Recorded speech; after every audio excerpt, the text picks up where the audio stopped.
You are trying to lift water with a bucket full of holes. You work harder, you pray louder, you visualize money flowing into your life, but the level never rises. The account remains dry. The bills multiply. Joseph Murphy decoded a truth that the world has refused to accept. Wealth is not a reward for good behavior, nor is it a mystical gift bestowed upon the lucky. Wealth is a hydraulic system. Just as a pump forces water upwards against the relentless pull of gravity by maintaining consistent pressure within a sealed chamber, your subconscious mind can force money upwards against the economic gravity that crushes the masses. But only if the mental pressure is constant, unbroken, and mathematically precise. Most people turn the pump on with a burst of wishful thinking, feel a momentary surge of hope, and then turn it off 5 minutes later with a single worried thought about their bank balance. They lose pressure, the system depressurizes, the wealth drains back down. Today we will repair the broken engine.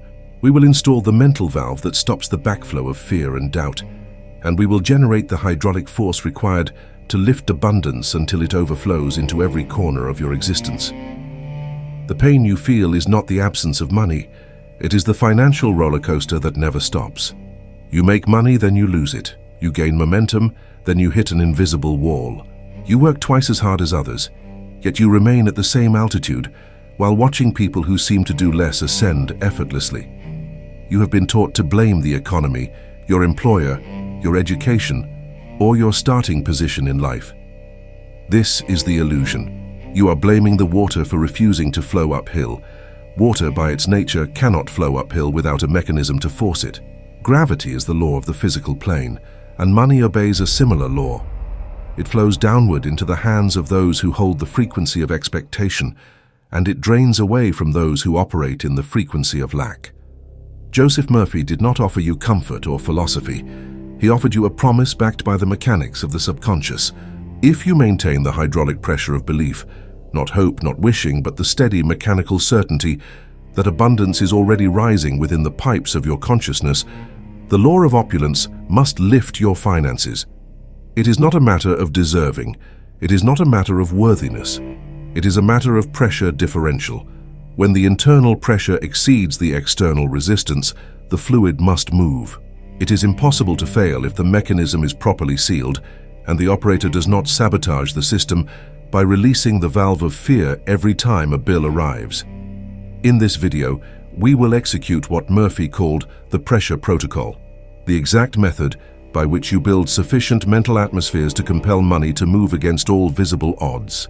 You will learn how to prime the pump with gratitude, how to generate the rhythmic force of affirmation that acts as the piston in this engine, and how to install the check valve of expectancy that prevents the backflow of doubt. But I must warn you now, there is a leak in your system, and until you seal it, no amount of pumping will hold pressure. This leak is a specific phrase, a tiny sentence you utter almost unconsciously when paying your bills, and it depressurizes the entire hydraulic chamber instantly, nullifying weeks of mental work in a single moment. I will teach you how to identify this leak and seal it permanently in Part 4. For now, I ask you to make the decision that changes everything.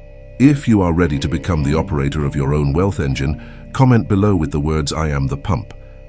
This is not a statement of arrogance. It is a declaration of mechanical function.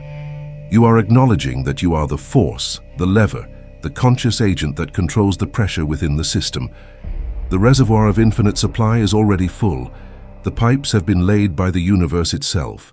The only variable is whether you will take hold of the handle and begin to pump with the steady, unshakable rhythm of one who knows that the law must obey. Joseph Murphy taught a principle so fundamental, so woven into the fabric of existence, that to deny it is to deny the evidence of your own eyes. He called it the law of increase, and it is visible in every corner of the natural world. A single seed, no larger than a grain of sand, does not remain a seed. It splits open, reaches into the soil, and becomes a tree that produces 10,000 more seeds. One cell, invisible to the naked eye, does not remain singular. It divides, expands, and becomes a body containing 37 trillion cells, each one a universe of biochemical precision. This is not magic, it is biological hydraulics. Life does not stand still.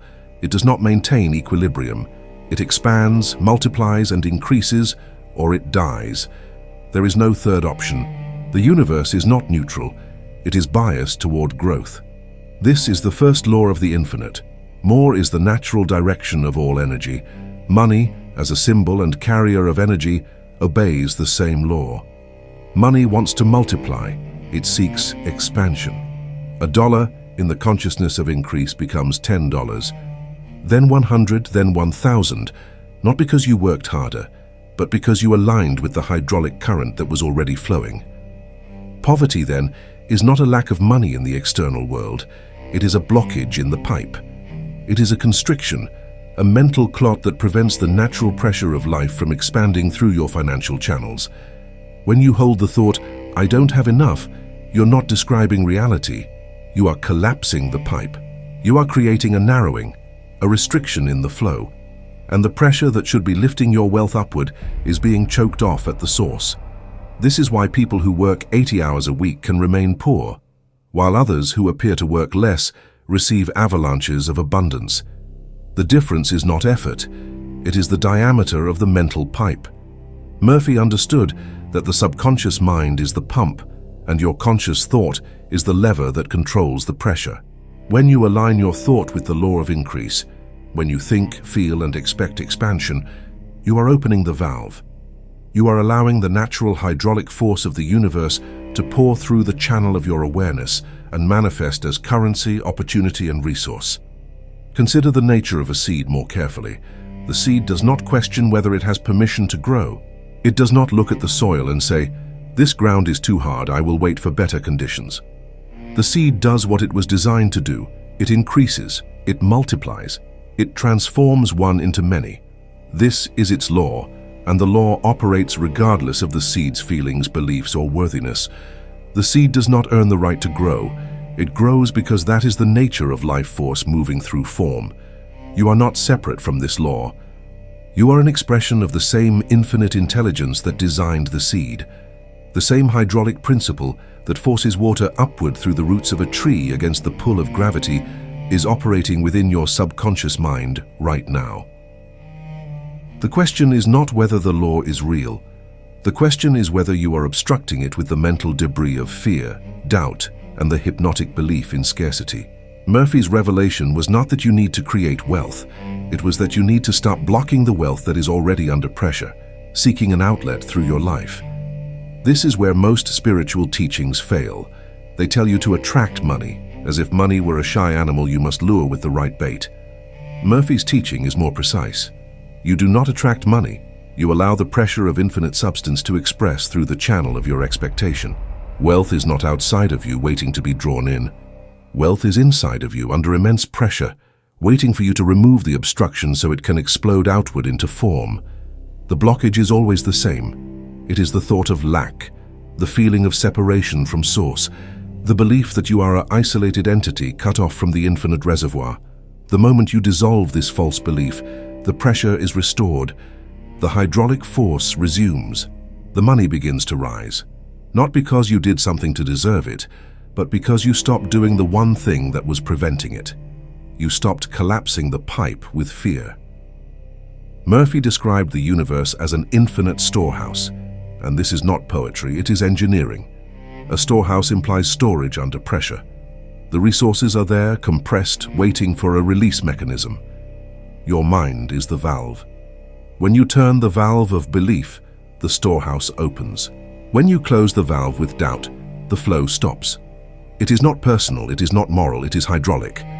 The universe does not judge whether you are good enough to receive wealth. It responds to the setting of the valve. If the valve is open, the substance flows. If the valve is closed, the substance remains in storage. The tragedy of the human condition is that most people walk through life with the valve turned to the closed position, wondering why they are dying of thirst while standing next to an infinite reservoir. They are not being punished. They are simply operating the mechanism incorrectly. Murphy's work was to teach you how to turn the valve, how to adjust the pressure, and how to maintain the setting that allows the law of increase to express through your life as tangible, material abundance.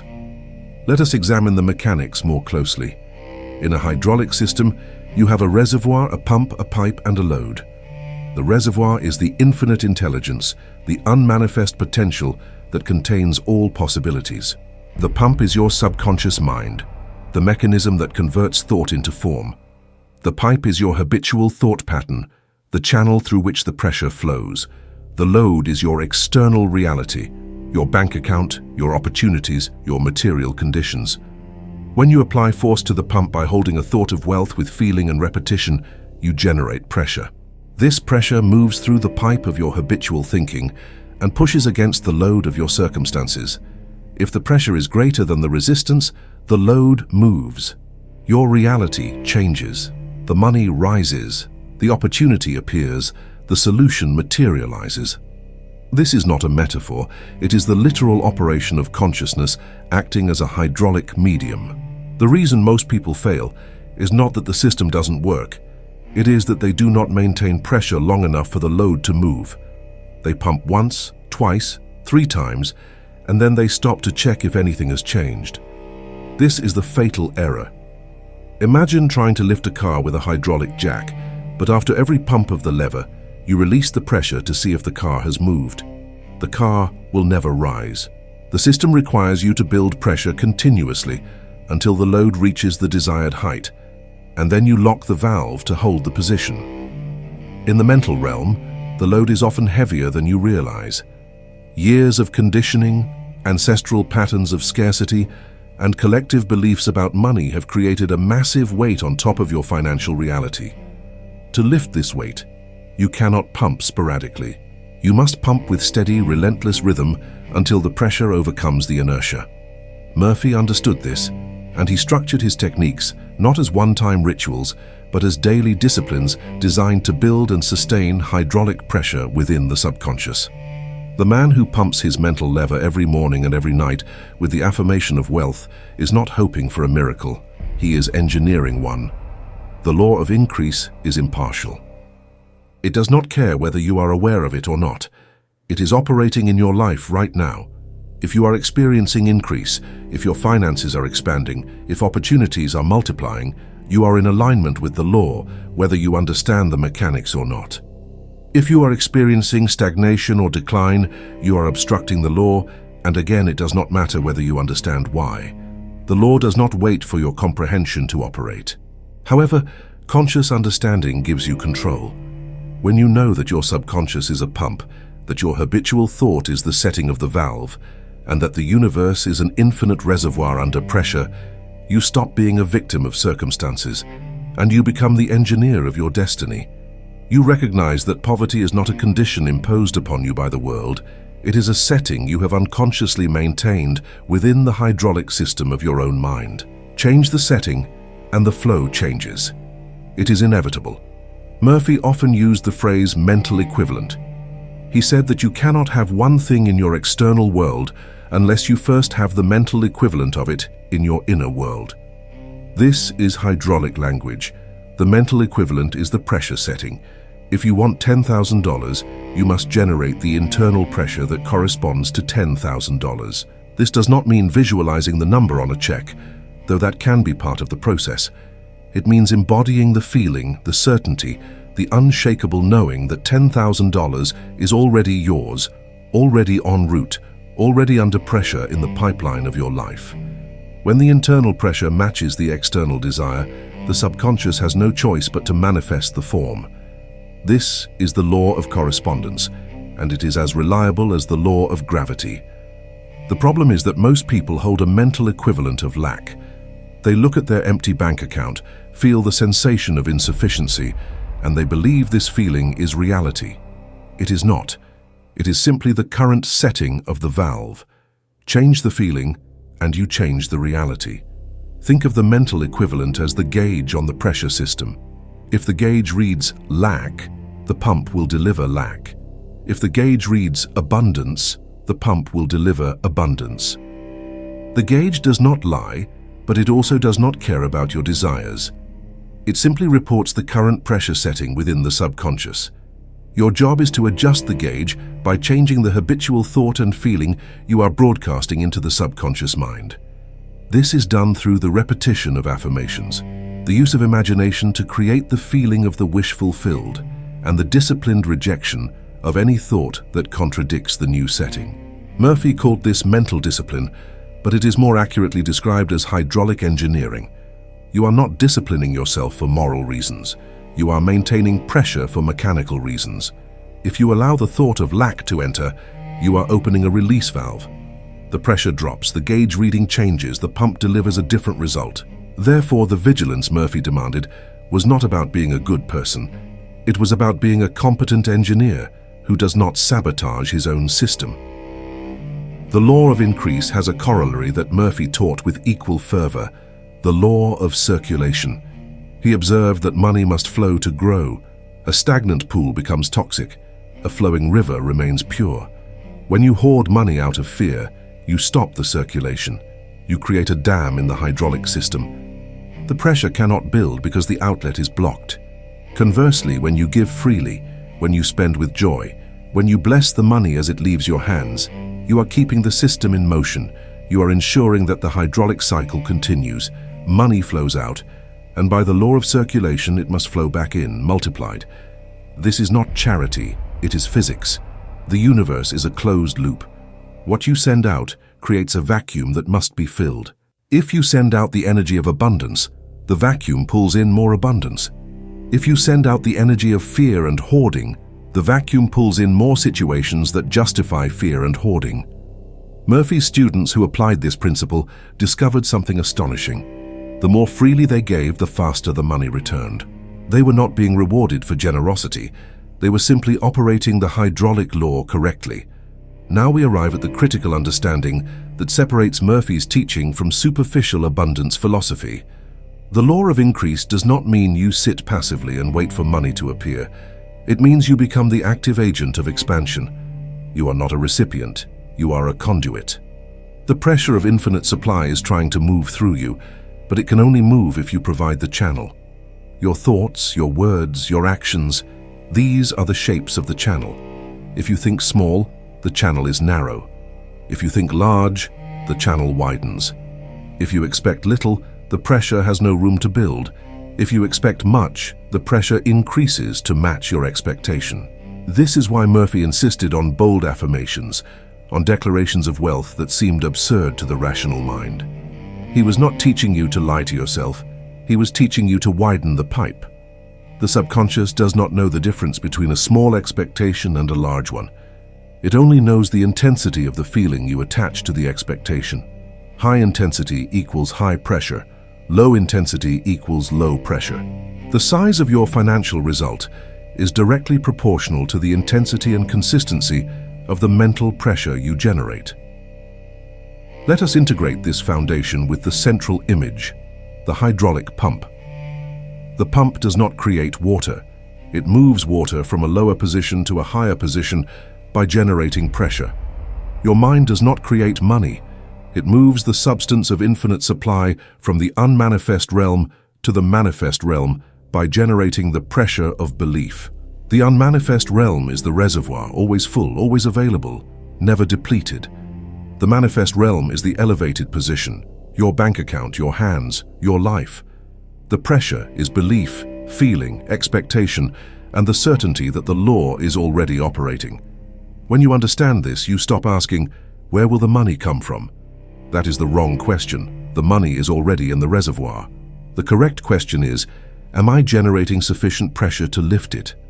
If the answer is no, you do not need to work harder in the external world. You need to pump harder in the internal world. You need to increase the frequency, the intensity, and the duration of your mental affirmations until the internal pressure exceeds the weight of your external circumstances. Then and only then will the load begin to rise. This is the foundation Murphy laid, and it is unshakable. Wealth is not a gift, it is a function. Poverty is not a punishment, it is a pressure setting. You are not a beggar asking the universe for favors. You are an engineer operating a hydraulic system that obeys precise laws. The law of increase is the blueprint, and the hydraulic principle is the mechanism. Together they form a complete science of abundance that is as reliable as mathematics. The man who applies this science with precision cannot fail. because failure is impossible when you are operating in alignment with the law. The universe does not play favorites, and it does not withhold wealth from anyone. It simply responds to the pressure setting within your subconscious mind. Adjust the setting, maintain the pressure, and watch as the wealth that was always there, always available, always under pressure in the infinite reservoir, begins to rise through the channel of your life with the mathematical certainty of water flowing through a sealed hydraulic system. Now we turn to the mechanism of leverage, because this is where Murphy's teaching becomes surgical. The complaint of the struggling man is always the same. I don't have enough power. I don't have enough resources. I don't have enough time, money, or influence to change my situation. This complaint is based on a fundamental misunderstanding of how force operates in both the physical and mental realms. Consider the hydraulic jack, a device so simple that a child could operate it, yet so powerful that it can lift a vehicle weighing thousands of pounds. How is this possible? The answer is fluid pressure and leverage. When you apply a small amount of force to the lever of a hydraulic jack, that force is transmitted through an incompressible fluid, oil or water, and because the fluid distributes pressure equally in all directions, the small force is amplified into a large force at the output. A movement of a few inches on the lever translates into the lifting of a massive load by several feet. The critical insight is this: you do not need big effort. You need consistent pressure applied to the correct point. Your focused thought is the small lever. Your external reality, your financial situation, your opportunities, your circumstances, is the heavy car sitting on the ground. You do not need to match the weight of the car with the strength of your body. That would be impossible. What you need is a medium through which your small, focused effort can be amplified and distributed. That medium is your subconscious mind, and it functions exactly like hydraulic fluid.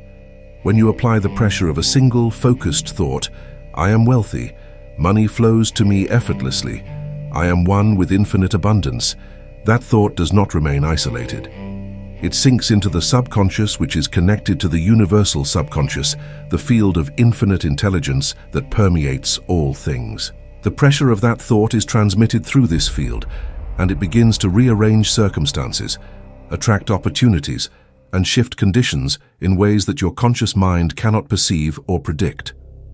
The heavy car of your reality begins to rise, not because you lifted it with brute force, but because you applied leverage through the hydraulic medium of consciousness. Murphy understood that the vast majority of human effort is wasted because it is applied directly to the load. People try to change their circumstances by working harder, by taking more action in the physical world, by pushing against the resistance with their bodies and their willpower. This is exhausting, inefficient, and ultimately futile because the weight of external conditions is too great. You cannot outmuscle the economy, you cannot outwork the inertia of years of accumulated lack, but you can outleverage it. When you shift your effort from the external to the internal, when you stop trying to lift the car with your hands and instead pump the lever of your mind with disciplined focus, you engage a force that is infinitely greater than your personal effort. You engage the subconscious, which has access to resources, connections, ideas, and synchronicities that your conscious mind cannot manufacture. This is not mysticism, it is mechanical advantage.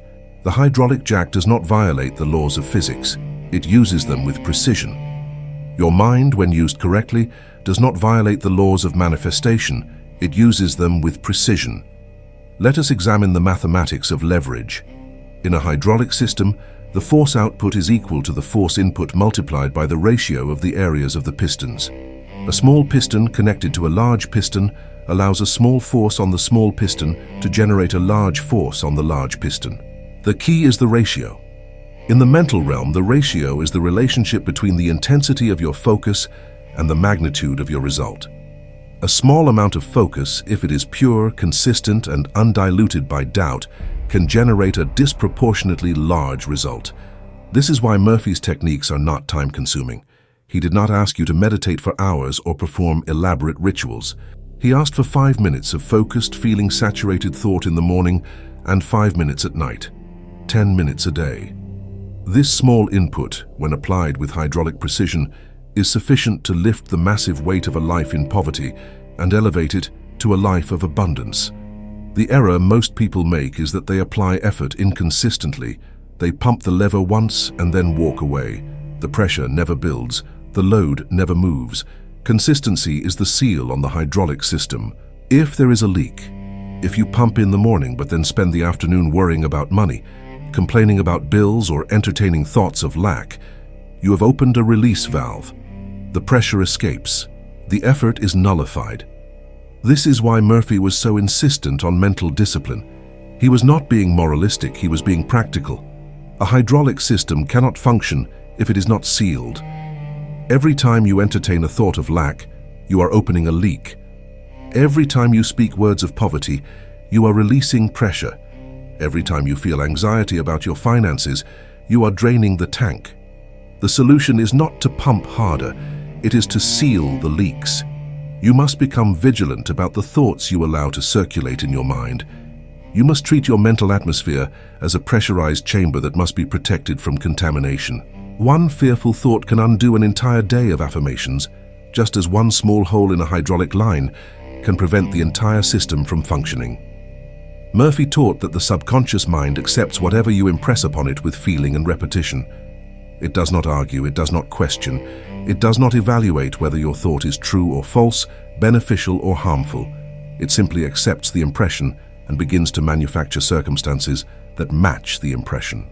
This is the hydraulic fluid responding to pressure.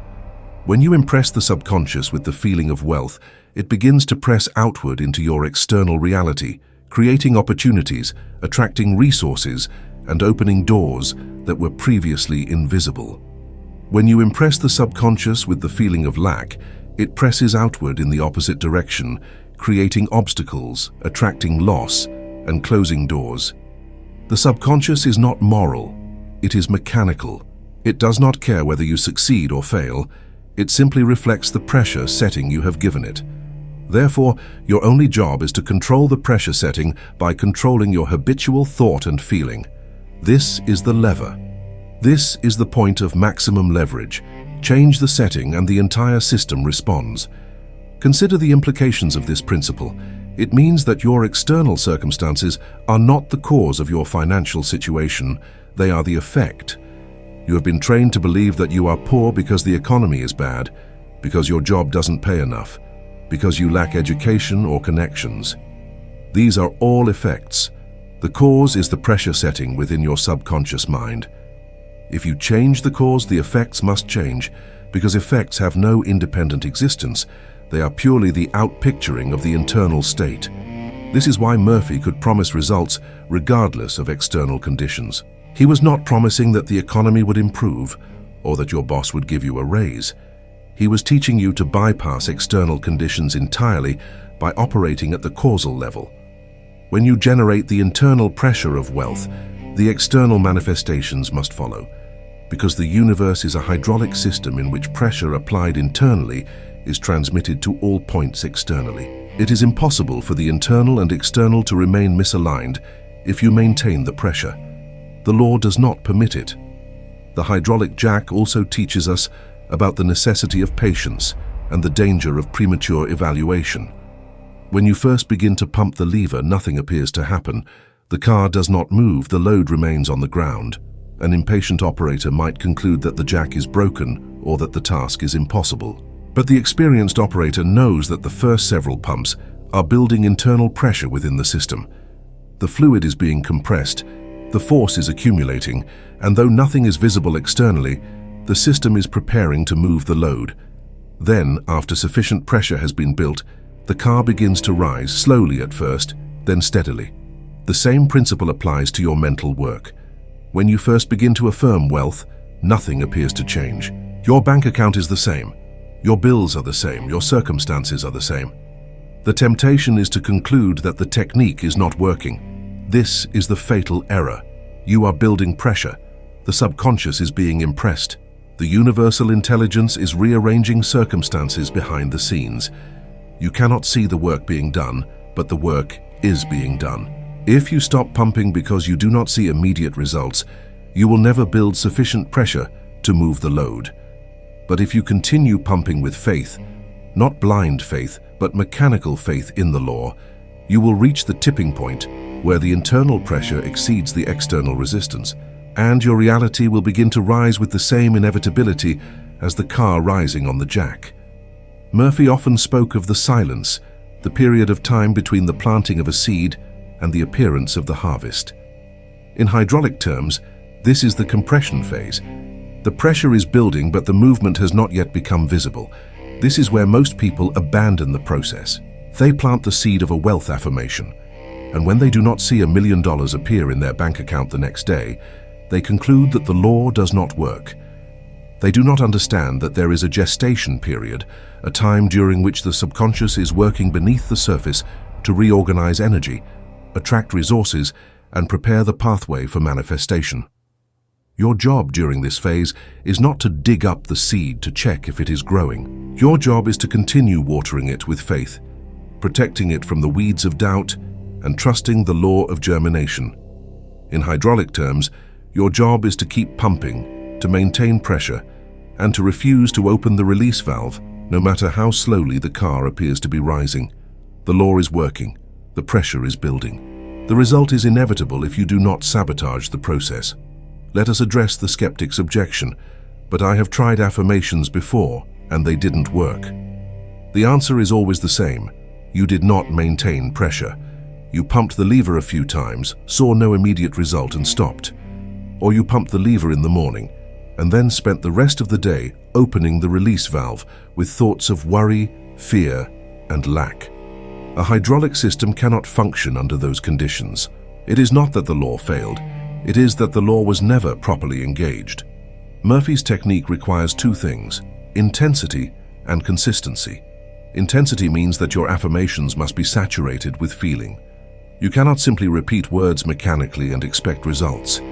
You must feel the truth of the words as you speak them. You must imagine the reality of wealth as if it is already present. You must generate the emotional pressure that impresses the subconscious. Consistency means that you must repeat this process daily, without exception, until the result manifests. There is no shortcut. There is no hack. There is only the law, and the law requires you to operate the mechanism correctly. If you do, the result is guaranteed. If you do not, the result is impossible. The final insight from the hydraulic principle is this: small, consistent pressure over time will move any load, no matter how heavy. You do not need to generate enormous pressure all at once.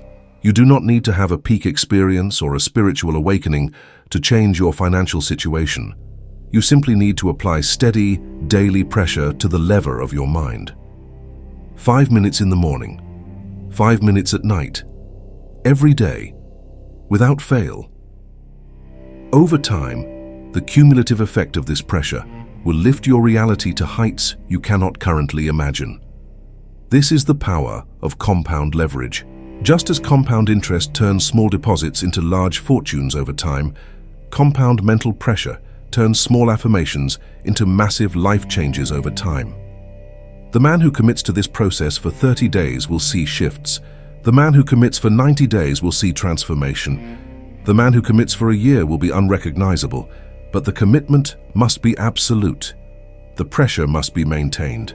The lever must be pumped with the regularity of a heartbeat, because you are not trying to force a miracle.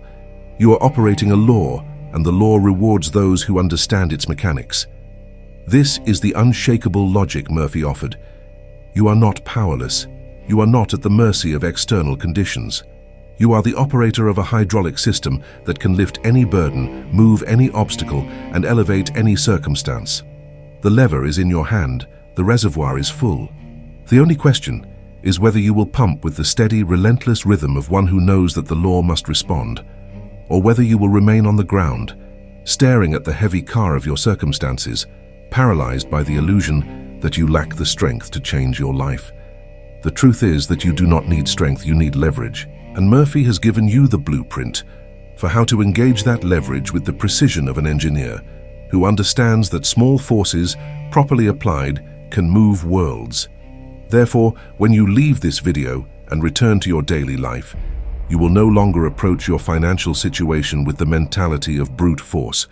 You will not exhaust yourself trying to push the mountain of your circumstances with your bare hands. Instead, you will become the engineer. You will locate the lever. You will fill the reservoir of your mind with the feeling of abundance. You will pump that lever with your morning and evening affirmations. You will seal the leaks by refusing to entertain thoughts of lack.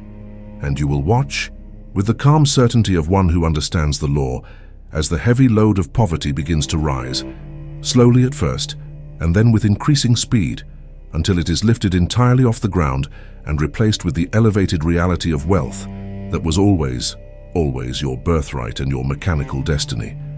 We now arrive at the preparation phase, and this is where the amateur reveals himself.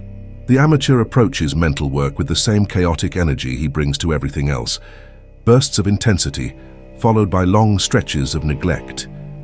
He pumps the lever frantically for 3 days, sees no result, and abandons the process, concluding that the law does not work. Murphy understood that the required state is not intensity alone, it is steady rhythm. Hydraulics require consistency, not manic bursts. The system does not respond to sporadic effort, it responds to sustained pressure applied at regular intervals. Think of the piston in an engine. It does not fire randomly, it moves in perfect rhythm, up and down, in a cadence that never varies. This rhythmic consistency is what generates power. If the piston fired erratically, the engine would stall. If you apply mental effort erratically, your financial engine will stall. The preparation, therefore, is not about whipping yourself into a frenzy of motivation. It is about establishing a rhythm that you can maintain indefinitely. Steady rhythm means that you approach your wealth practice the same way you approach breathing. You do not take dramatic, gasping breaths once a week and then hold your breath for 6 days. You breathe steadily, consistently, without thinking about it, because breathing is the rhythm of life. Your wealth practice must become the same, automatic, rhythmic, and as natural as the beating of your heart. This requires a shift in identity. You must stop seeing yourself as someone who does affirmations and start seeing yourself as someone who operates the pump. The difference is profound. The person who does affirmations treats it as a task, something to check off a list. The person who operates the pump understands that this is not a task, it is a function. It is the essential operation that maintains the flow of life force through your financial channels. You do not skip it any more than you would skip breathing. This is the mental preparation Murphy demanded. The recognition that you are not engaging in a self-help exercise, you are maintaining the infrastructure of your existence.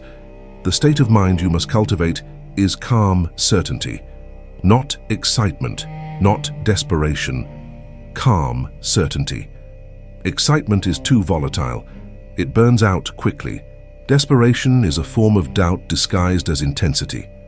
Calm certainty is the recognition that the law is already working, that the pressure is already building, and that the result is already en route.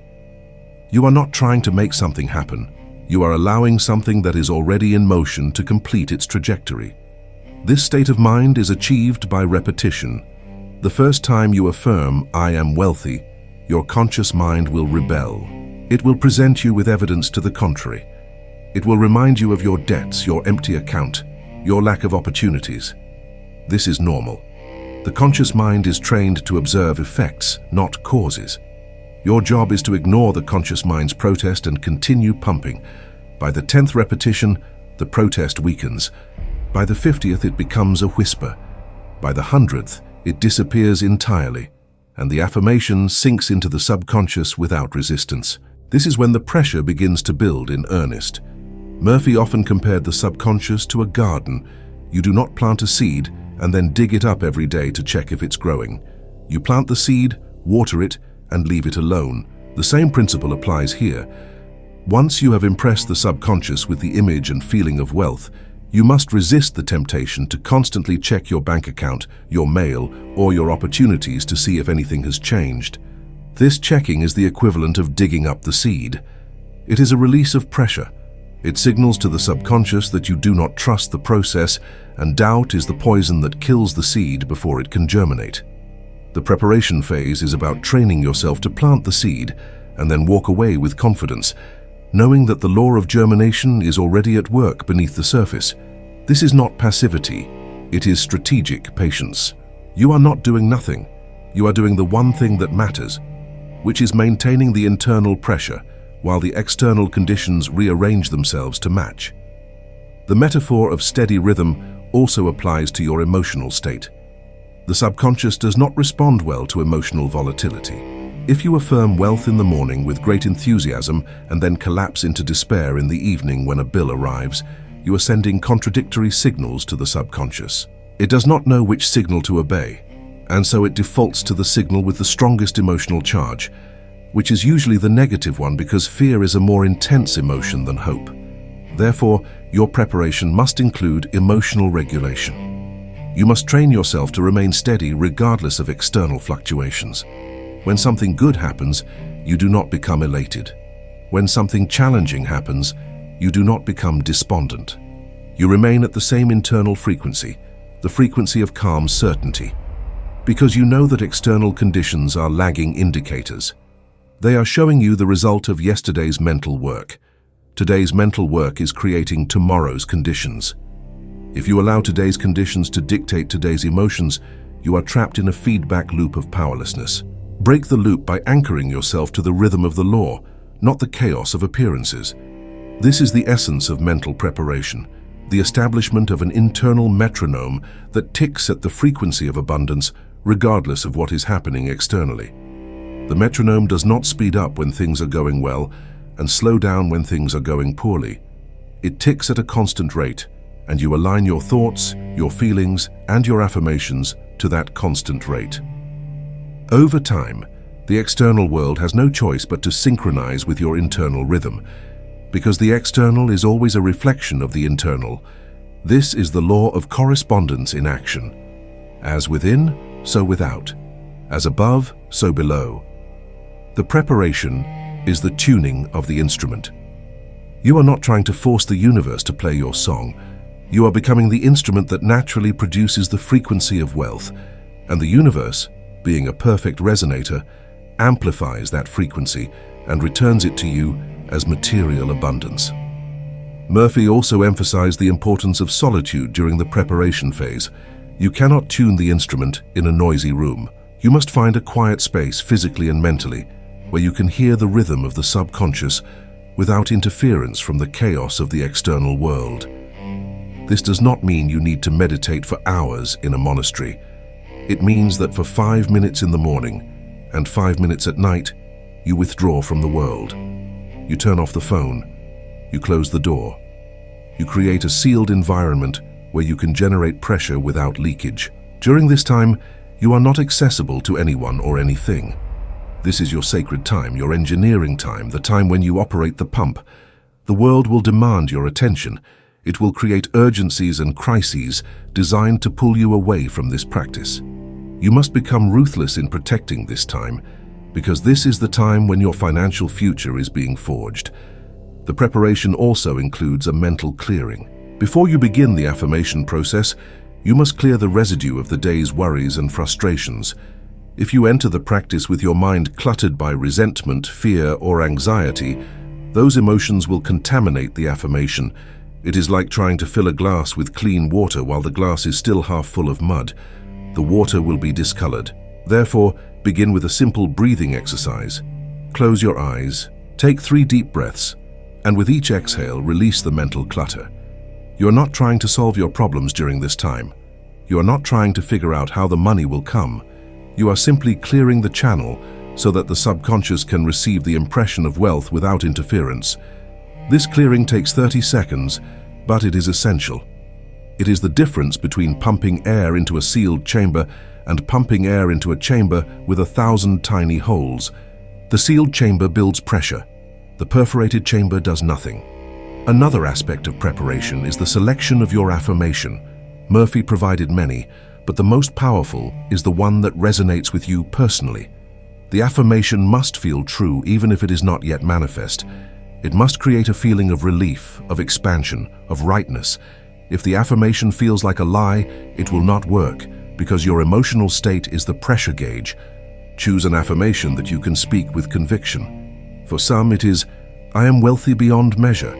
For others, it is, "Money flows to me effortlessly from expected and unexpected sources." For others still, it is, I am one with infinite abundance, and all my needs are met instantly. The words matter less than the feeling they generate. Test several affirmations. Speak them aloud. Notice which one causes your chest to open, your breath to deepen, your body to relax. That is the one. That is the key that fits the lock of your subconscious.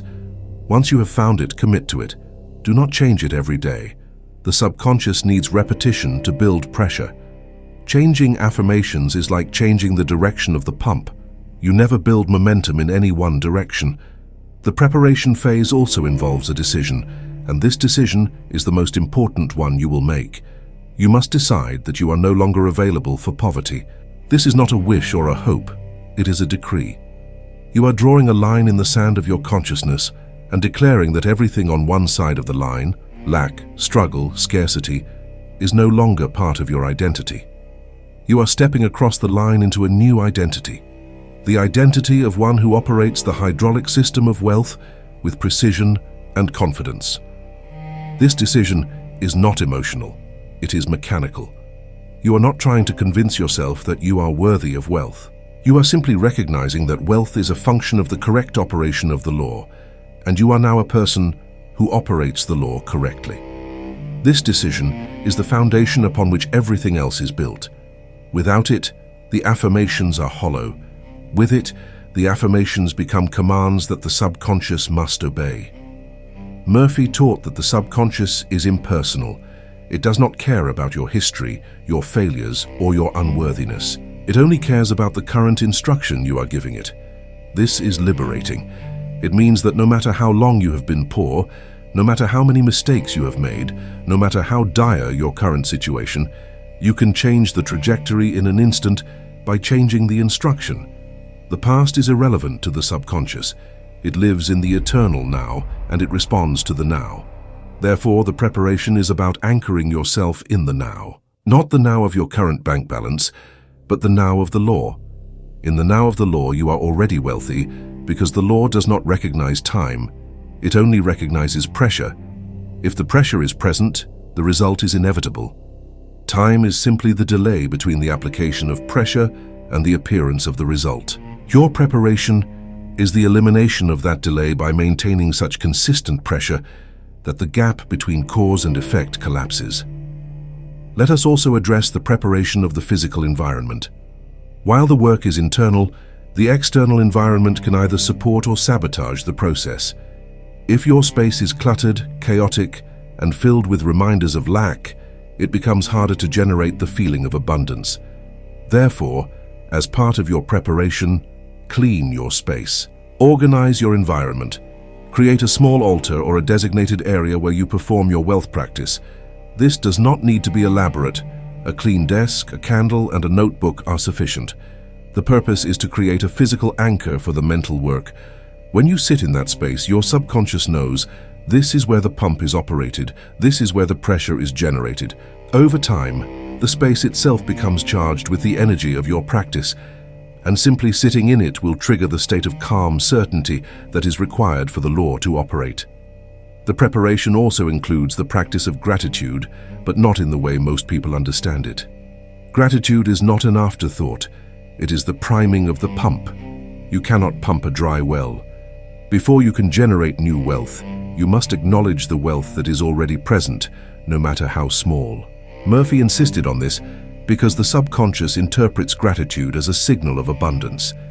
If you are grateful, you must have something to be grateful for, and the subconscious takes this as evidence that you are already in the frequency of wealth. Therefore, before you begin your affirmations, spend 30 seconds acknowledging the money you do have, the resources you do possess, the opportunities that are currently available. This is not about settling for less. It is about lubricating the system. Gratitude is the oil that reduces friction in the hydraulic mechanism. Without it, the pump seizes. With it, the pump moves smoothly, and the pressure builds effortlessly. One final element of preparation: the release of attachment to the how. This is perhaps the most difficult aspect for the rational mind to accept. The conscious mind wants a plan. It wants to know how the money will come, what steps it must take, what strategy it must employ. Murphy's instruction is to abandon this need. The how is the domain of the subconscious and the infinite intelligence, not the conscious mind. Your job is to generate the pressure by holding the vision and feeling of wealth. The subconscious's job is to find the pathway. If you insist on knowing the pathway in advance, you are limiting the subconscious to the narrow range of possibilities that your conscious mind can perceive.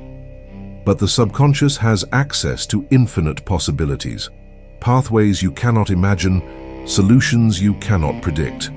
By releasing attachment to the how, you are opening the full diameter of the pipe. You are allowing the pressure to find the path of least resistance, which is often a path your conscious mind would never have considered. This release is an act of trust, not in some external deity, but in the law itself. You are trusting that pressure, properly applied, will find an outlet. It always does. The preparation phase then is the establishment of the internal conditions that allow the law to operate without obstruction. It is the creation of steady rhythm, the cultivation of calm certainty, the tuning of the emotional instrument, the clearing of mental clutter, the selection of a resonant affirmation, the decision to step into a new identity, the anchoring in the eternal now, the preparation of the physical environment, the priming with gratitude, and the release of attachment to the how. These are not separate tasks. They are facets of a single process, the process of becoming a competent operator of the hydraulic system of wealth. When these elements are in place, the execution becomes simple, because the execution is not about forcing a result. It is about allowing a result that has already been set in motion by the preparation to complete its trajectory. You are not creating wealth during the execution. You are revealing wealth that has already been created in the invisible realm by the quality of your preparation. Murphy's students who succeeded were not those who performed the techniques with the most intensity. They were those who performed the techniques with the most consistency.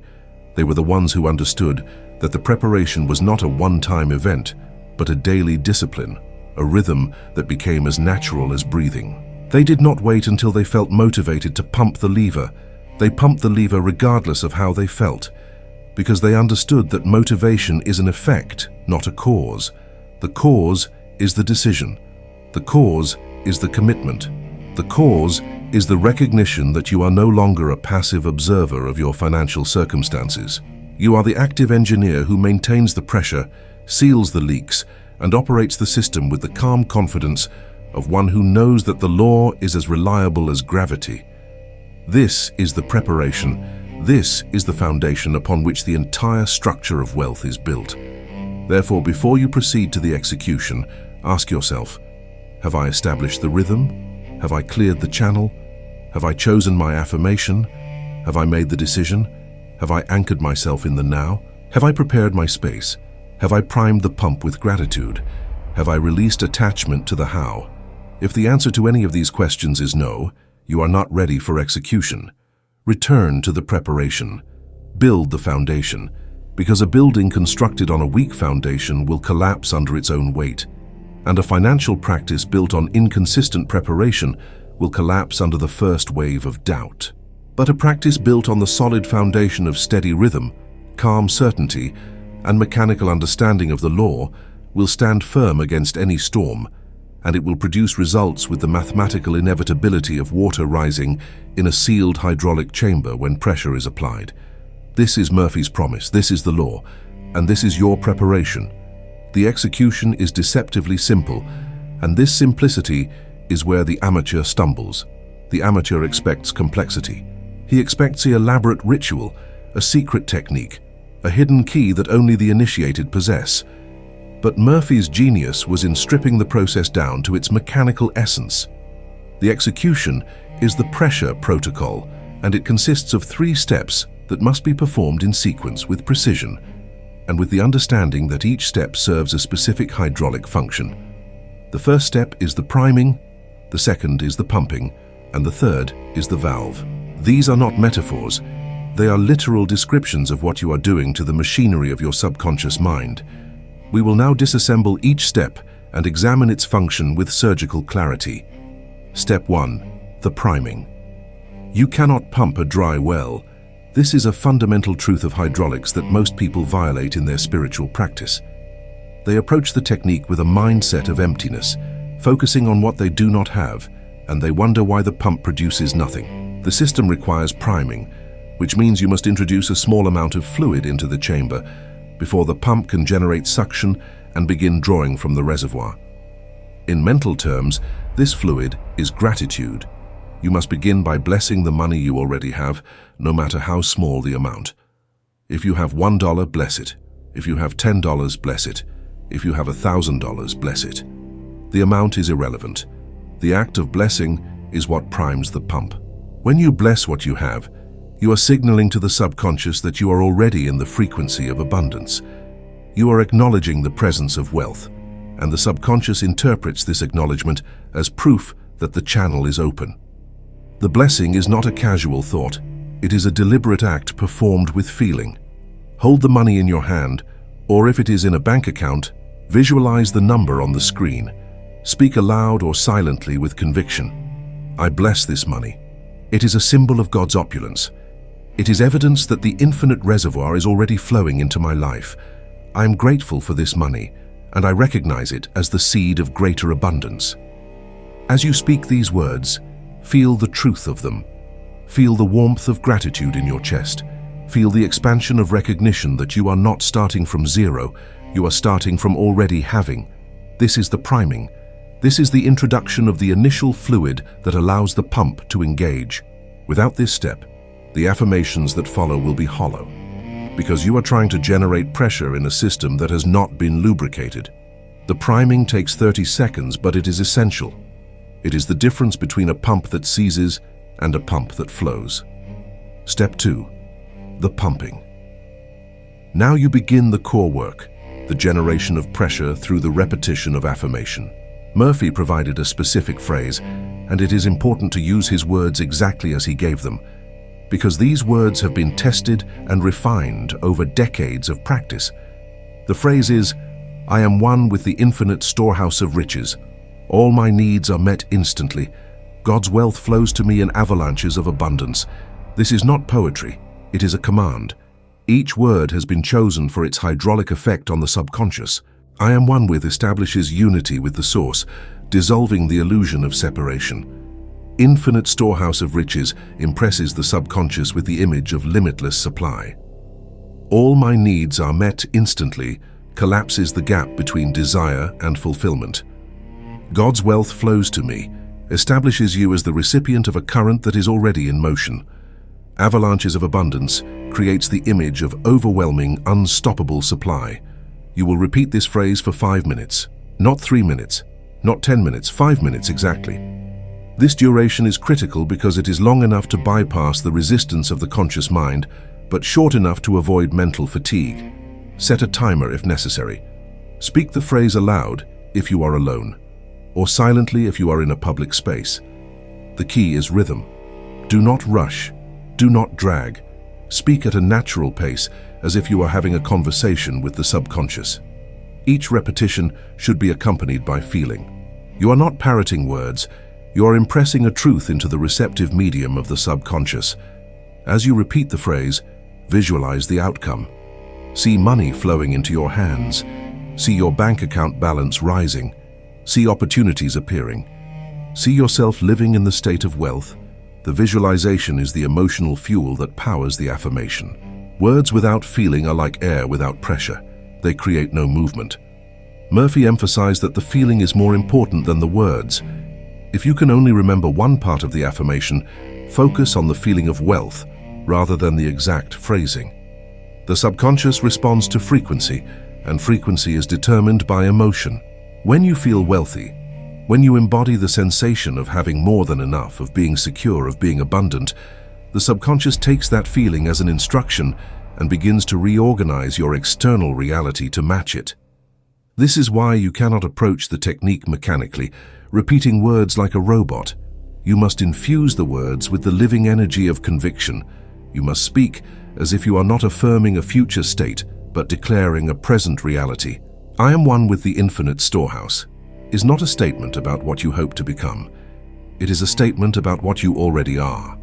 The subconscious does not understand future tense.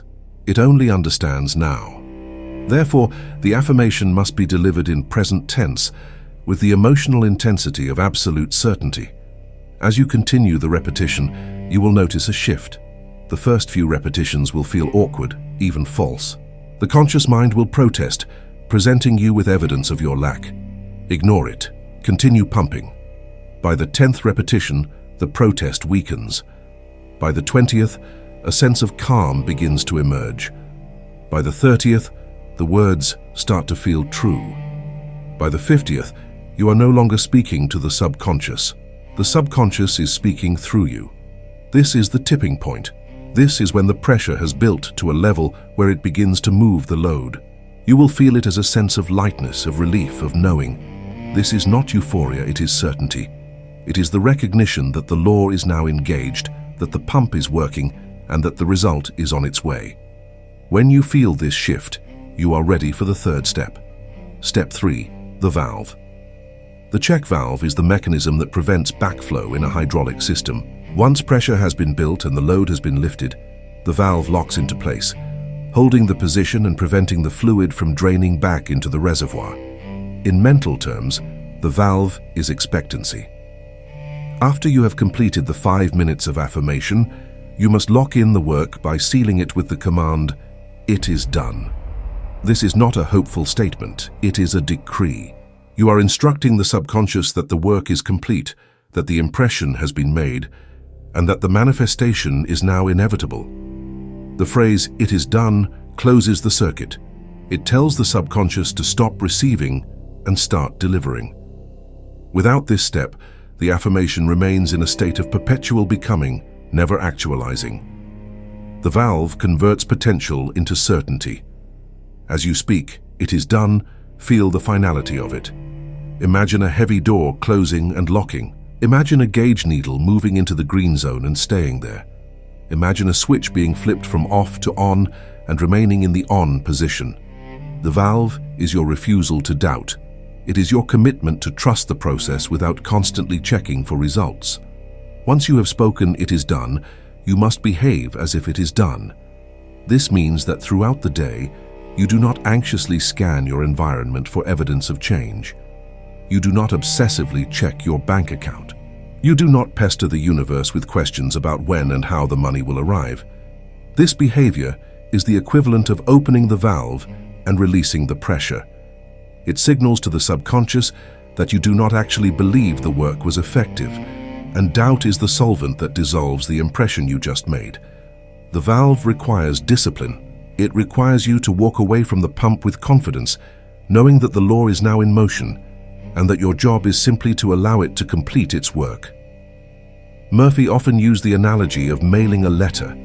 Once you have written the letter, placed it in the envelope, sealed it, addressed it, and dropped it in the mailbox, your job is done.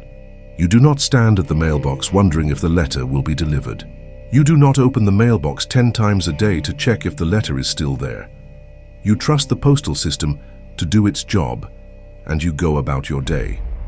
The same principle applies to the subconscious. Once you have impressed it with the affirmation, sealed it with "It is done," and walked away, the subconscious takes over. It is now the job of the universal intelligence to deliver the result. Your job is to maintain the valve by refusing to entertain doubt. Every time a fearful thought arises, "What if it doesn't work? What if I'm still broke next month?" You must immediately close the valve by repeating "It is done" and redirecting your attention to something else. This is not suppression, it is hydraulic maintenance. You are protecting the pressure you have built. The execution, then, is a 3-step sequence. Prime the pump with gratitude to lubricate the system. Pump the lever with affirmation to build pressure. Lock the valve with "It is done" to prevent backflow. This sequence takes approximately 6 minutes total, 30 seconds for priming, 5 minutes for pumping, 30 seconds for locking the valve, 6 minutes in the morning, 6 minutes at night, 12 minutes a day. This is the total time investment required to operate the hydraulic system of wealth. The simplicity is disarming, but the effectiveness is absolute, provided you follow the protocol with precision. The amateur will skip the priming, rush through the pumping, and forget the valve. He will then conclude that the technique does not work. The master will execute each step with care, knowing that each step serves a specific mechanical function, and he will see results with the inevitability of water rising in a sealed chamber when pressure is applied. Murphy also gave specific instructions for the post-technique period, which is the time between your morning session and your evening session. During this time, you must act as if the pressure is holding. This does not mean you pretend to be rich. It means you carry yourself with the inner confidence of one who knows that the law is working. When opportunities arise, you take action, not from desperation, but from alignment. When challenges arise, you do not panic, because you know that external conditions are lagging indicators and that your morning work has already set new conditions in motion. The post-technique period is a test of your trust in the law. It is easy to maintain certainty during the 6 minutes of practice. It is harder to maintain certainty during the 18 hours between sessions, but this is where the valve is most critical. If you allow yourself to collapse into fear or doubt during the day, you are opening the valve and releasing the pressure. The solution is to become vigilant. Every time you catch yourself worrying about money, you stop. You close the valve by affirming, "It is done," and you redirect your attention. One of the most powerful techniques Murphy taught for maintaining the valve during the day is the practice of acting as if. This does not mean spending money you do not have. It means embodying the mental state of wealth in your posture, your speech, and your decisions. Walk with confidence, speak with authority, make decisions from a place of abundance rather than scarcity.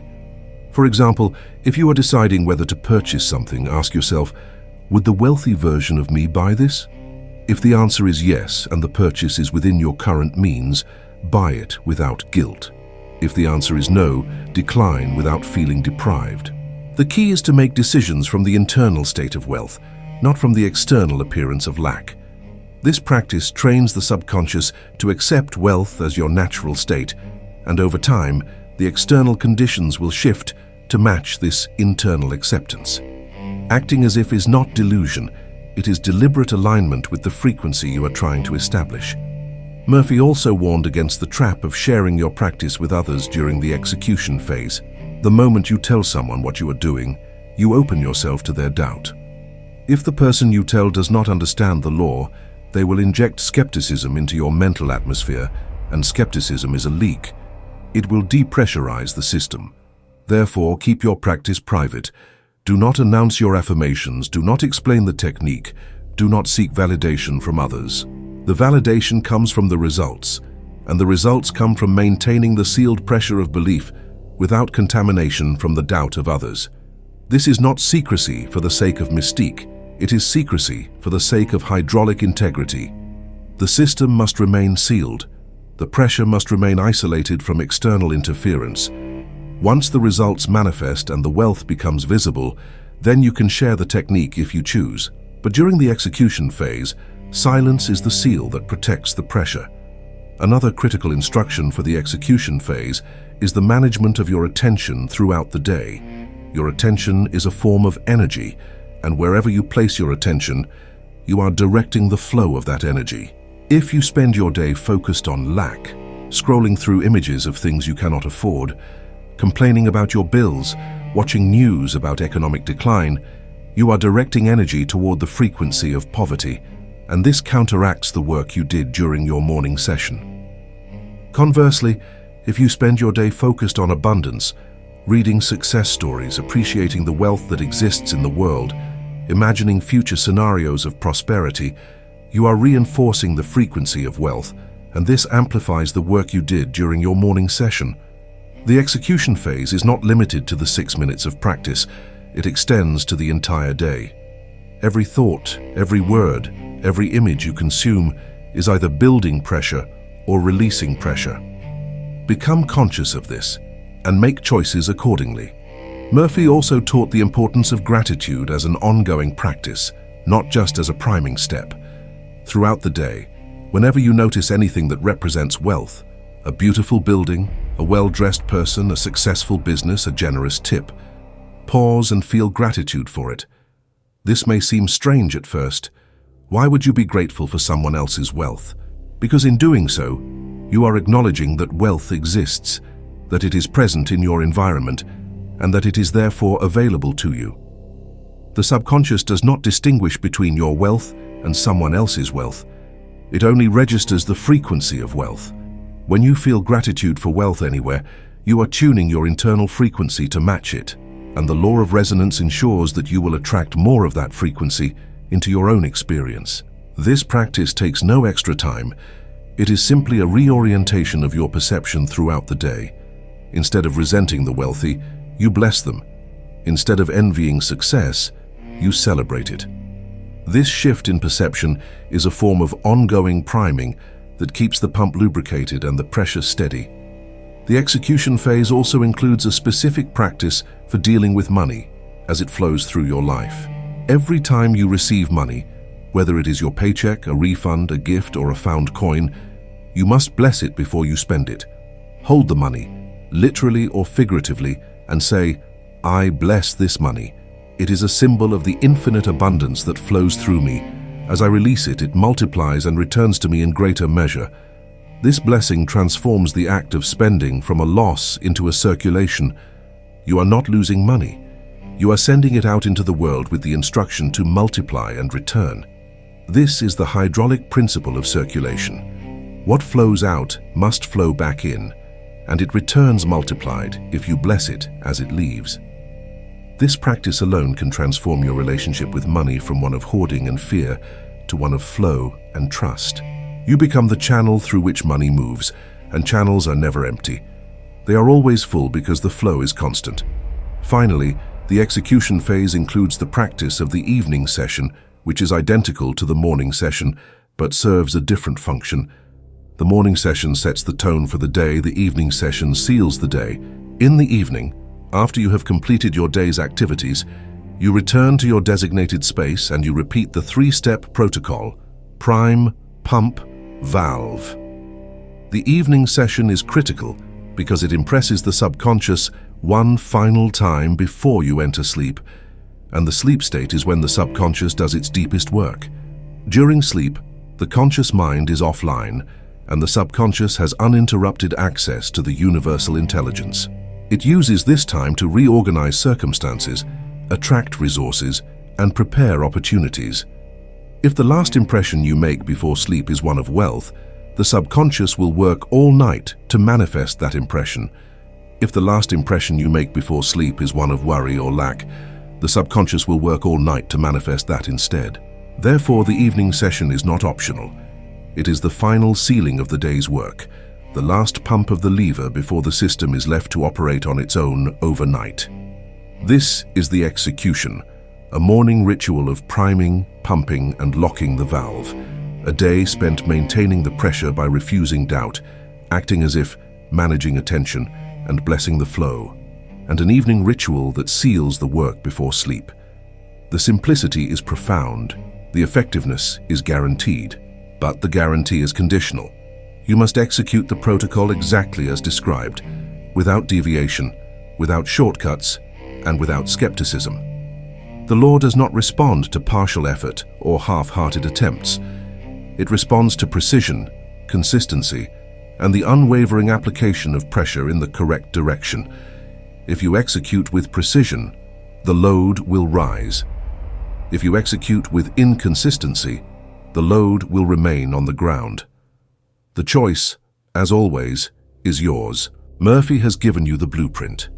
The pump is in your hands, the reservoir is full. The only question is whether you will operate the system with the discipline of an engineer or abandon it with the fickleness of an amateur. The law does not judge, it simply responds. We now arrive at the critical refinement, the identification and sealing of the leaks that sabotage even the most diligent practice. Murphy understood that the majority of people fail, not because they do not apply the technique, but because they unknowingly drain the pressure they have built through small, unconscious acts of self-sabotage. The most devastating of these leaks occurs at the moment of paying bills, and it is so common, so automatic, that most people are completely unaware they are committing it. This is the leak I promised to reveal, and it is the single most important refinement you will learn today.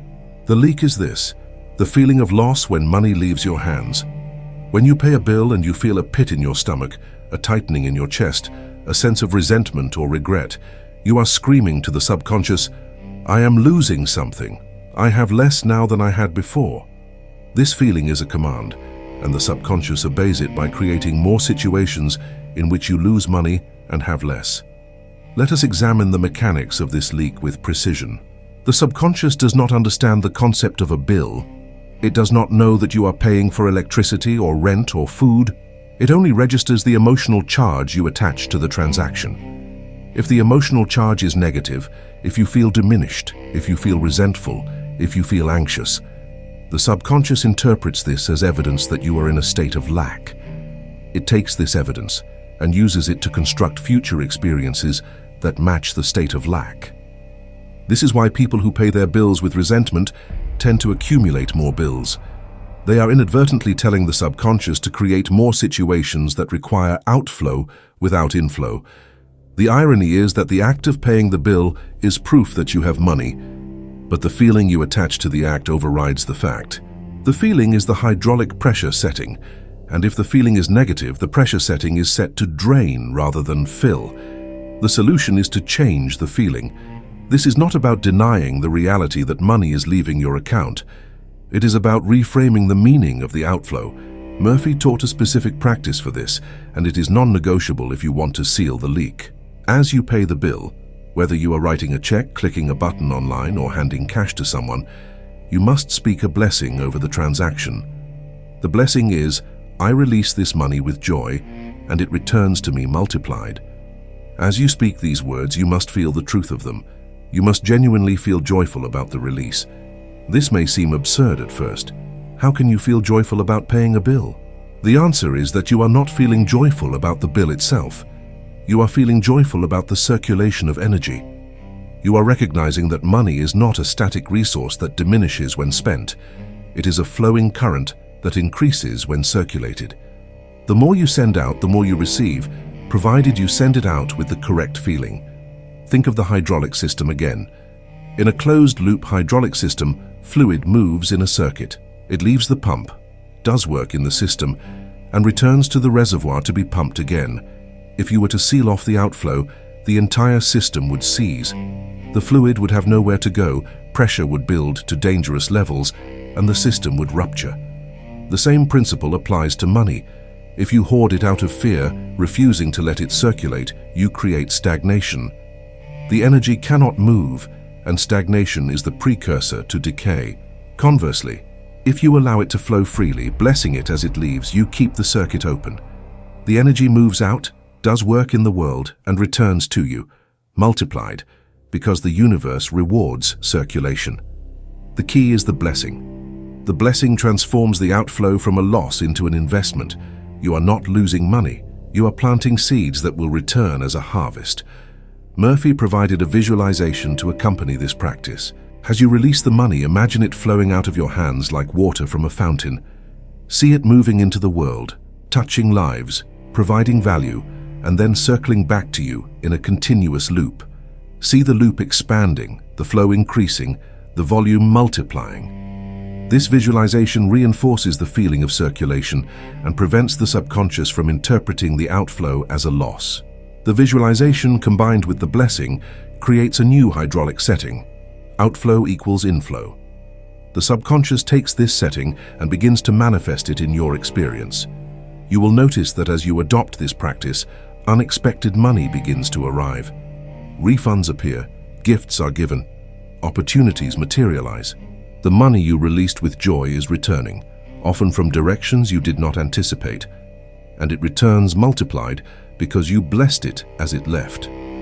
This practice must become automatic. Every single time money leaves your possession, you bless it, no exceptions. If you pay for a coffee, bless the transaction. If you pay a utility bill, bless the transaction. If you give money to someone in need, bless the transaction. The consistency of this practice is what seals the leak permanently. If you bless the money sometimes but resent it other times, the leak remains partially open, and the system cannot build full pressure. The goal is to reach a point where you feel genuinely joyful every time money flows through your hands, regardless of the direction. When you reach this state, you have become a true conduit of abundance. You are no longer trying to accumulate wealth. You are allowing wealth to flow through you, and in the process, you are enriched beyond measure.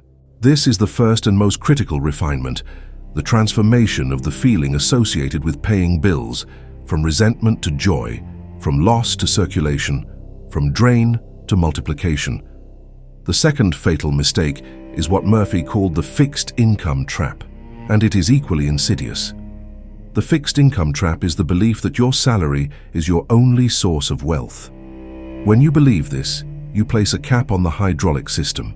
You are telling the subconscious, this is the only pipe through which money can flow. The subconscious, being obedient, closes all other pipes and directs all flow through the single pipe of your salary. This creates a bottleneck. No matter how much you affirm wealth, the result is limited by the diameter of the single pipe you have designated as the only source. Murphy's revelation is that your salary is not your source. Infinite intelligence is your source. Your salary is merely one of many channels through which infinite intelligence can deliver wealth to you. When you remove the cap by recognizing that wealth can come from anywhere, you open multiple pipes. The subconscious is then free to direct flow through any channel. Bonuses, gifts, investments, inheritances, business opportunities, windfalls, and sources you have never imagined. The fixed income trap is particularly dangerous because it masquerades as practicality. The rational mind says, I make $50,000 a year. That is my reality. That is what I can expect. This seems reasonable, but it is a hydraulic disaster. By accepting this limitation, you are capping the pressure. No matter how much you pump the lever in the morning, the system cannot exceed the cap you have placed on it. The solution is to remove the cap by affirming, infinite intelligence has ways I know not of. Wealth flows to me from expected and unexpected sources. I am not limited to my salary. I am open to all channels of abundance. This affirmation must be repeated daily until it becomes your default assumption. You must train yourself to expect money from sources other than your job. Every time you catch yourself thinking, I can't afford that because I don't make enough, you must stop, recognize the cap, and remove it by affirming that your source is not your employer, but the infinite. Murphy shared countless stories of students who experienced this principle in action. One man, convinced he was limited to his modest salary, began affirming that infinite intelligence could deliver wealth through any channel. Within 2 weeks, a distant relative passed away and left him an inheritance he never expected.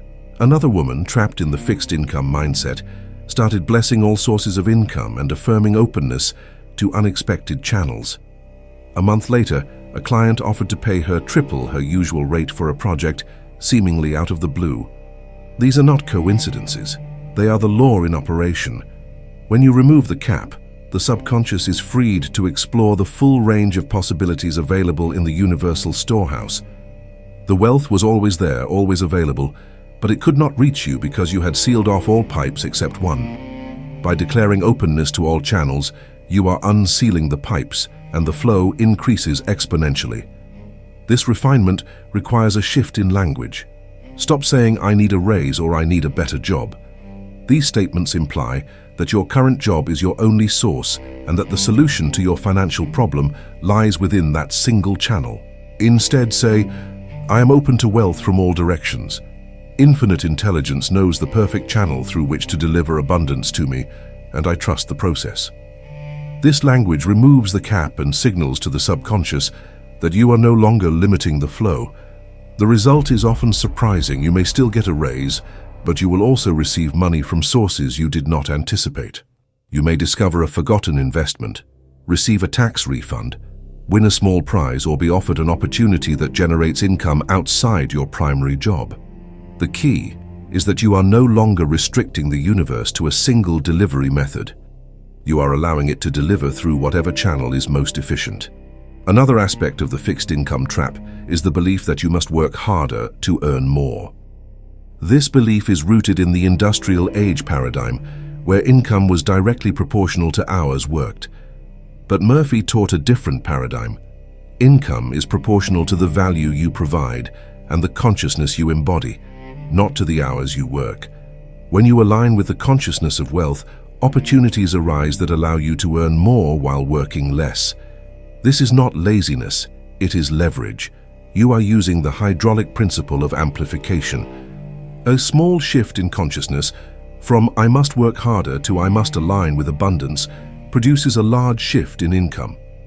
The man who works 80 hours a week in the consciousness of lack will earn less than the man who works 40 hours a week in the consciousness of wealth, because the subconscious is not responding to effort, it is responding to frequency. Therefore, the refinement of the fixed income trap is twofold. First, you must remove the cap by affirming that your source is infinite intelligence, not your employer.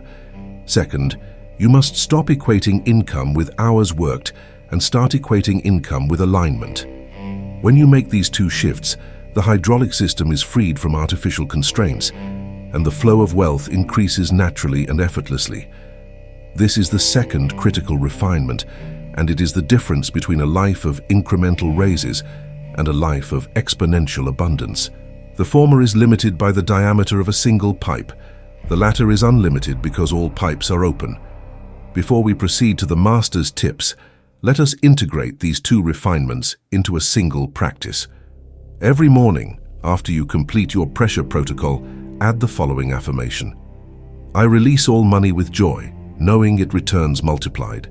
I am open to wealth from all sources, expected and unexpected. Infinite intelligence is my source, and it has ways I know not of. This affirmation seals the leak caused by resentful spending and removes the cap caused by the fixed income trap. It takes 10 seconds to speak, but it transforms the hydraulic dynamics of your financial life. The man who speaks this affirmation daily and means it will experience a level of financial freedom that seems miraculous to those who are still trapped in the old paradigms of loss and limitation. But it is not a miracle, it is hydraulics. It is the law operating without obstruction, and the law is always reliable. We now turn to the master's tips, the subtle adjustments that separate the competent practitioner from the master engineer. These are not new techniques. They are refinements of understanding that allow you to operate the hydraulic system with maximum efficiency. The first master's tip comes directly from Murphy's core teaching, and it is the foundation upon which everything else rests.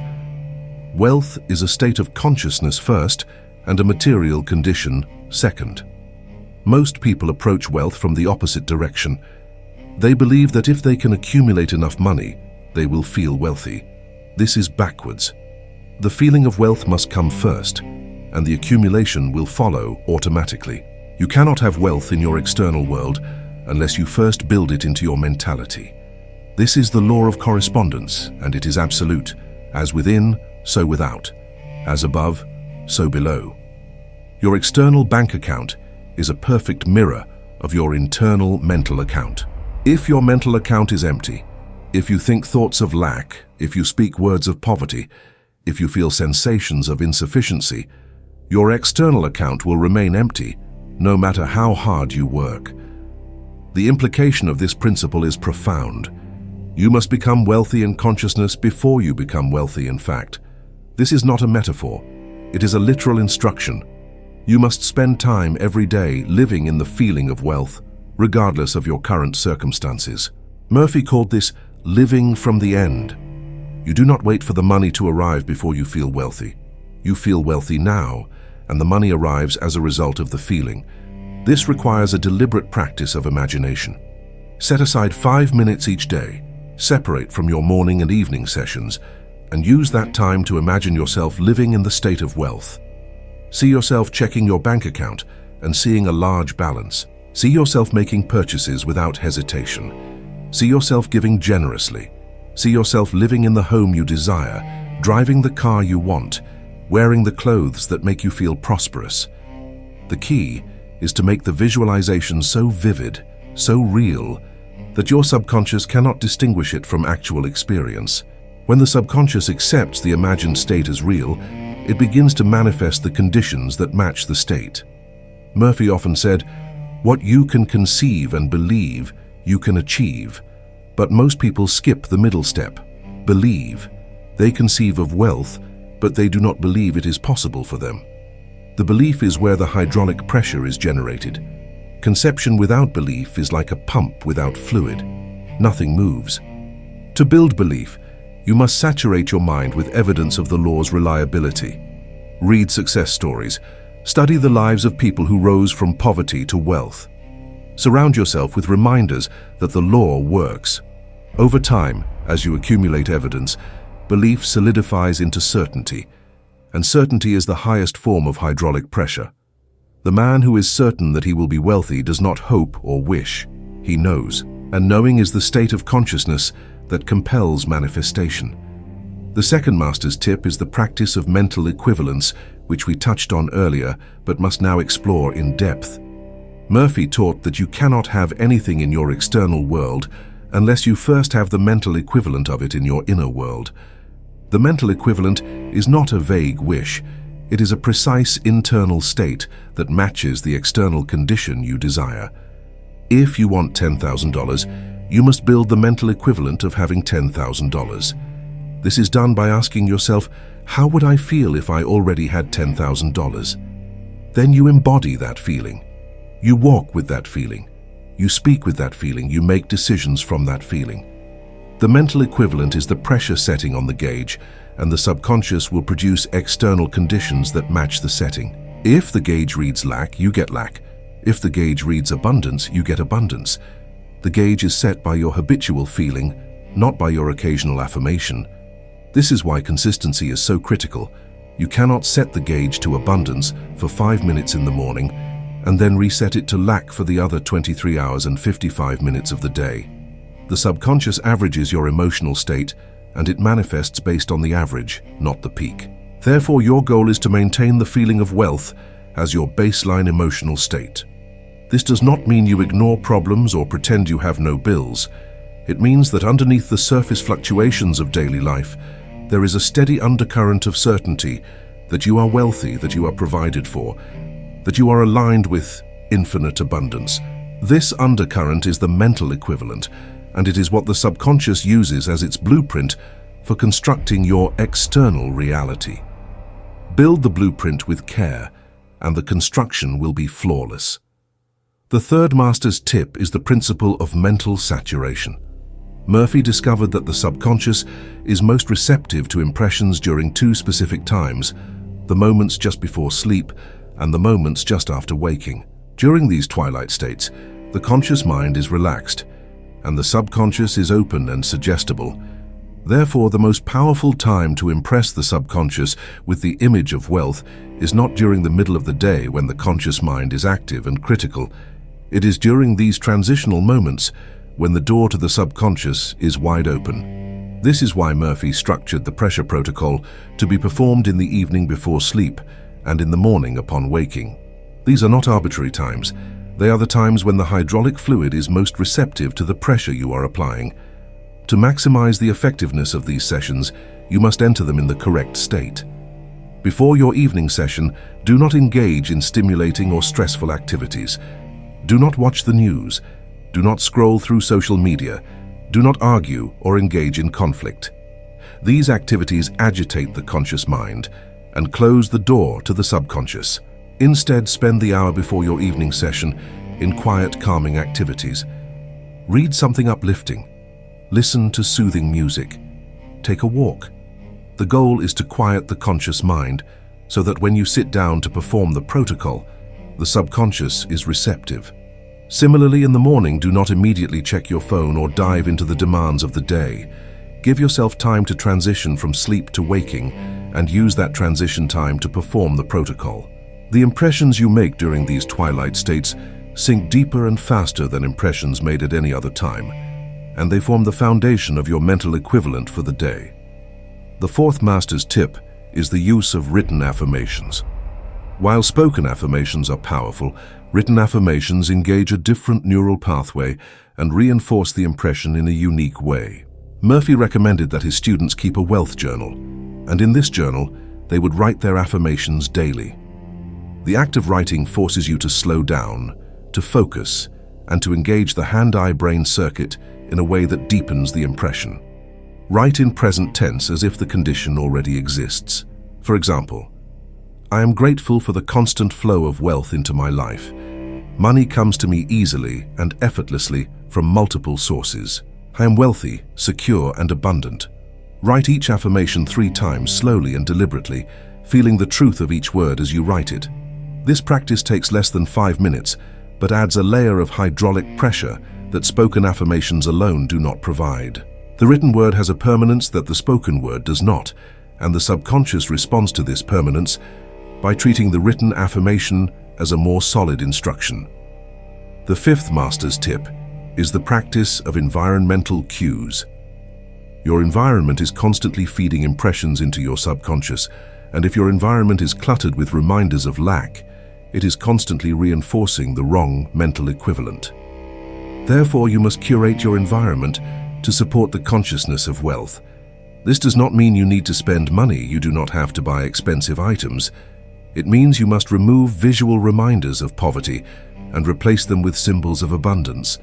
For example, if your wallet is old, torn, and empty, replace it with a clean, organized wallet, even if it is inexpensive. If your living space is cluttered and chaotic, spend an afternoon organizing and cleaning it. If you have bills piled on your desk, file them away. The goal is to create an environment that, when you look around, reinforces the feeling that you are wealthy, organized, and in control. Small changes to your environment can produce large shifts in your consciousness, and shifts in consciousness produce shifts in external conditions. The 6th master's tip is the power of symbolic action. Murphy taught that the subconscious responds to symbols and gestures as if they were literal realities. Therefore, you can accelerate the manifestation process by performing symbolic actions that represent the state you are trying to achieve. For example, if you are affirming wealth, go to a bank and open a savings account, even if you can only deposit a small amount. The act of opening the account is a symbolic gesture that tells the subconscious, "I am now a person who has savings."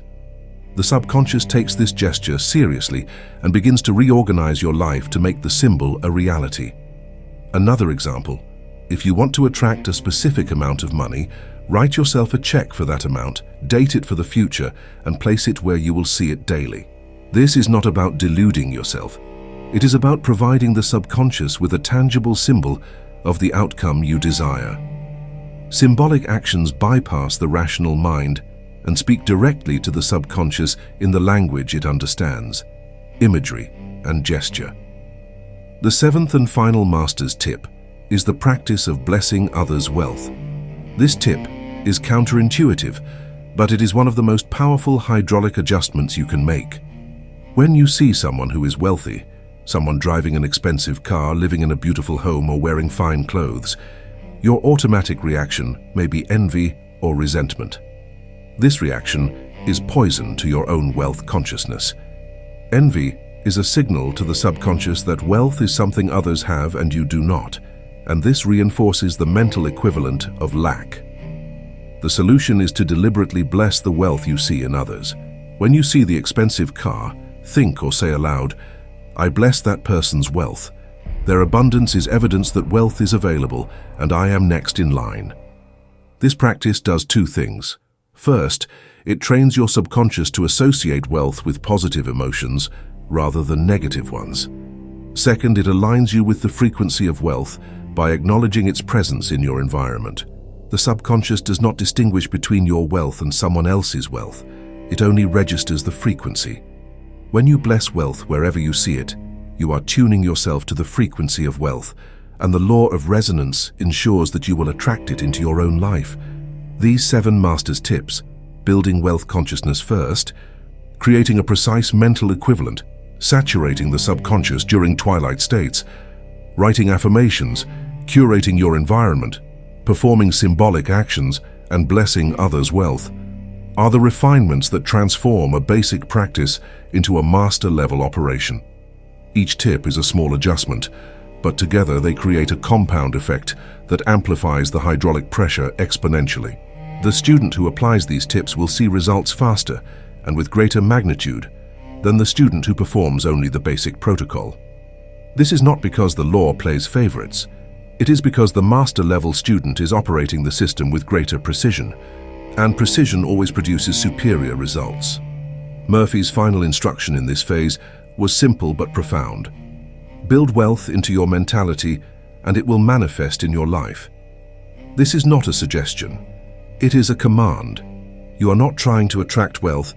You are not hoping for wealth. You are not waiting for wealth. You are building it. You are constructing the mental infrastructure, laying the hydraulic pipes, sealing the leaks, and maintaining the pressure with the discipline of an engineer who knows that the structure will stand because it has been built according to the laws of physics and consciousness. When you understand this, you stop being a spiritual seeker and you become a spiritual engineer. You stop asking the universe for help and you start operating the laws that govern the universe. And the laws, being impartial and absolute, respond to your operation with the mathematical certainty of a pump responding to pressure.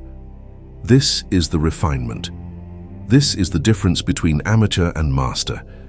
This is the path Murphy laid, and it is a path that leads, without exception, to the overflow of wealth. We now arrive at the validation phase where we connect Murphy's hydraulic teaching to the established laws of physical science, demonstrating that this is not mysticism, but engineering. The principle that most directly corresponds to Murphy's teaching is Pascal's principle, discovered by the French mathematician and physicist Blaise Pascal in 1653. Pascal's principle states, pressure applied to a confined fluid is transmitted undiminished in every direction throughout the fluid. This is the foundation of all hydraulic machinery, from car brakes to industrial lifts to the hydraulic jacks we have been discussing. The principle is simple but profound. When you apply pressure to one point in a sealed container of fluid, that pressure is instantly distributed equally to every other point in the container. This is why a small force applied to a small piston can generate a large force at a large piston. The pressure is the same throughout the system, but the force is amplified by the difference in surface area. Now consider your mind as the confined fluid. Your subconscious mind is not a discrete, isolated entity. It is connected to the universal subconscious, which Murphy called infinite intelligence. This universal subconscious permeates all things, connects all minds, and contains all possibilities. When you apply the pressure of a focused thought, "I am wealthy," to the confined fluid of your subconscious, Pascal's principle tells us that this pressure is transmitted undiminished in every direction throughout the universal subconscious. The pressure you generate in meditation, in the sealed chamber of your morning practice, radiates outward through the invisible fluid of consciousness and manifests as physical changes in your external reality. This is not magic. It is the hydraulic transmission of mental pressure through a unified field of consciousness. The thought you think in your living room creates pressure waves that ripple through the universal mind and return to you as opportunities, resources, and circumstances that match the frequency of the thought. The implication of Pascal's principle for mental work is staggering. It means that you cannot contain the pressure of a focused thought. If you generate high pressure in your subconscious, by maintaining the feeling of wealth with intensity and consistency, that pressure must push outward into your external reality. It has nowhere else to go. The system is sealed. The universe is a closed loop. Pressure applied internally is transmitted to all points externally. Therefore, when you perform your pressure protocol with precision, you are not hoping that something will change. You are guaranteeing that something will change because the physics of consciousness do not permit the internal and external to remain misaligned when sufficient pressure has been applied. The lag time between the application of pressure and the appearance of the result is simply the time it takes for the pressure to propagate through the system, but the propagation is inevitable. It is not a matter of if, it is a matter of when. Let us examine this principle in greater detail. In a hydraulic system, the speed at which pressure propagates depends on the density and viscosity of the fluid. In water, pressure propagates almost instantly. In oil, slightly slower. In the mental realm, the speed of propagation depends on the clarity and consistency of your thought. A clear, consistent thought propagates quickly. A confused, contradictory thought propagates slowly or not at all. This is why Murphy insisted on focused, repetitive affirmations. You are not simply repeating words. You are generating a clear, coherent pressure wave that can propagate efficiently through the universal subconscious. If your thoughts are chaotic, if you affirm wealth in the morning but worry about bills in the afternoon, you are generating contradictory pressure waves that cancel each other out. The net result is zero pressure, and zero pressure produces zero movement. The validation from Pascal's principle is this: maintain coherent pressure, and the system must respond. The law does not allow for exceptions. Another insight from Pascal's principle is the concept of pressure distribution. In a hydraulic system, pressure does not accumulate in one location and leave other locations unpressurized. It distributes equally to all points. Similarly, when you generate the pressure of wealth consciousness, that pressure does not manifest in only one area of your life. It manifests in every area where money or resources are involved. You may find that your job becomes more rewarding, your investments perform better, unexpected gifts arrive, new opportunities open, and expenses decrease. The pressure you applied in one focused practice radiates into all financial channels simultaneously because the system is unified. This is why students of Murphy's teaching often report that their entire financial life transforms, not just one aspect. They did not target specific areas, they simply generated pressure, and the pressure distributed itself according to the law. This is the efficiency of hydraulic thinking. One input, multiple outputs. The validation continues when we examine the concept of mechanical advantage in hydraulic systems. A hydraulic jack uses a small piston connected to a large piston to create mechanical advantage. The force output at the large piston is equal to the force input at the small piston, multiplied by the ratio of the piston areas. A 10-to-1 ratio means a 10-pound input force produces a 100-pound output force. This is not a violation of the laws of physics. It is the intelligent application of those laws. In the mental realm, the small piston is your focused thought. The large piston is your external reality. The ratio is determined by the intensity and consistency of your focus. A 5-minute practice performed with absolute focus and feeling can generate a disproportionately large change in your circumstances because you are using the principle of mechanical advantage. You are not trying to match the magnitude of your problem with the magnitude of your effort. You are using leverage to amplify your effort beyond what would be possible through direct force. This is the answer to the skeptic who says, 5 minutes a day is not enough to change my financial situation. The skeptic is thinking in terms of direct force, assuming that a small input can only produce a small output. But hydraulics teaches us that a small input, properly applied through the correct mechanism, can produce an enormous output. The mechanism is the subconscious mind connected to infinite intelligence. When you apply focused thought to this mechanism, you are not relying on your personal power. You are tapping into a power that is infinite. The 5 minutes is simply the time it takes to engage the mechanism. Once engaged, the mechanism does the work. This is why Murphy could promise results to people who had no money, no resources, and no apparent means of changing their situation. He was not relying on their personal circumstances. He was relying on the law. And the law operates with mechanical precision regardless of starting conditions. Pascal's principle also explains why doubt is so destructive. In a hydraulic system, any leak in the line causes a loss of pressure. The fluid escapes through the leak and the system cannot build sufficient pressure to move the load. In the mental realm, doubt is the leak. Every time you doubt the process, you are opening a release valve. The pressure you have built escapes and the system depressurizes. This is not punishment, it is physics. The system requires a sealed container to function. Doubt breaks the seal. Therefore, the validation of Pascal's principle gives you a mechanical reason to eliminate doubt. You are not being asked to eliminate doubt for moral or spiritual reasons. You are being asked to eliminate doubt for hydraulic reasons.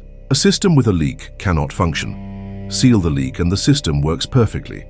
It is that simple. Another aspect of Pascal's principle is that it operates regardless of the shape of the container.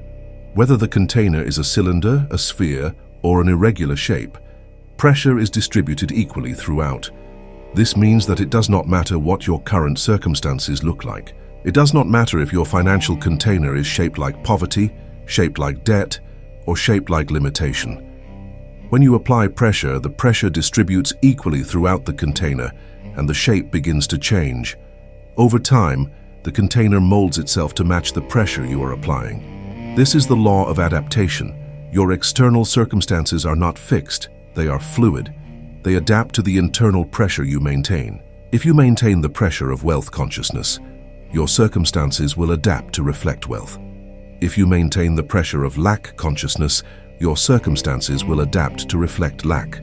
The shape of the container is always changing to match the pressure inside.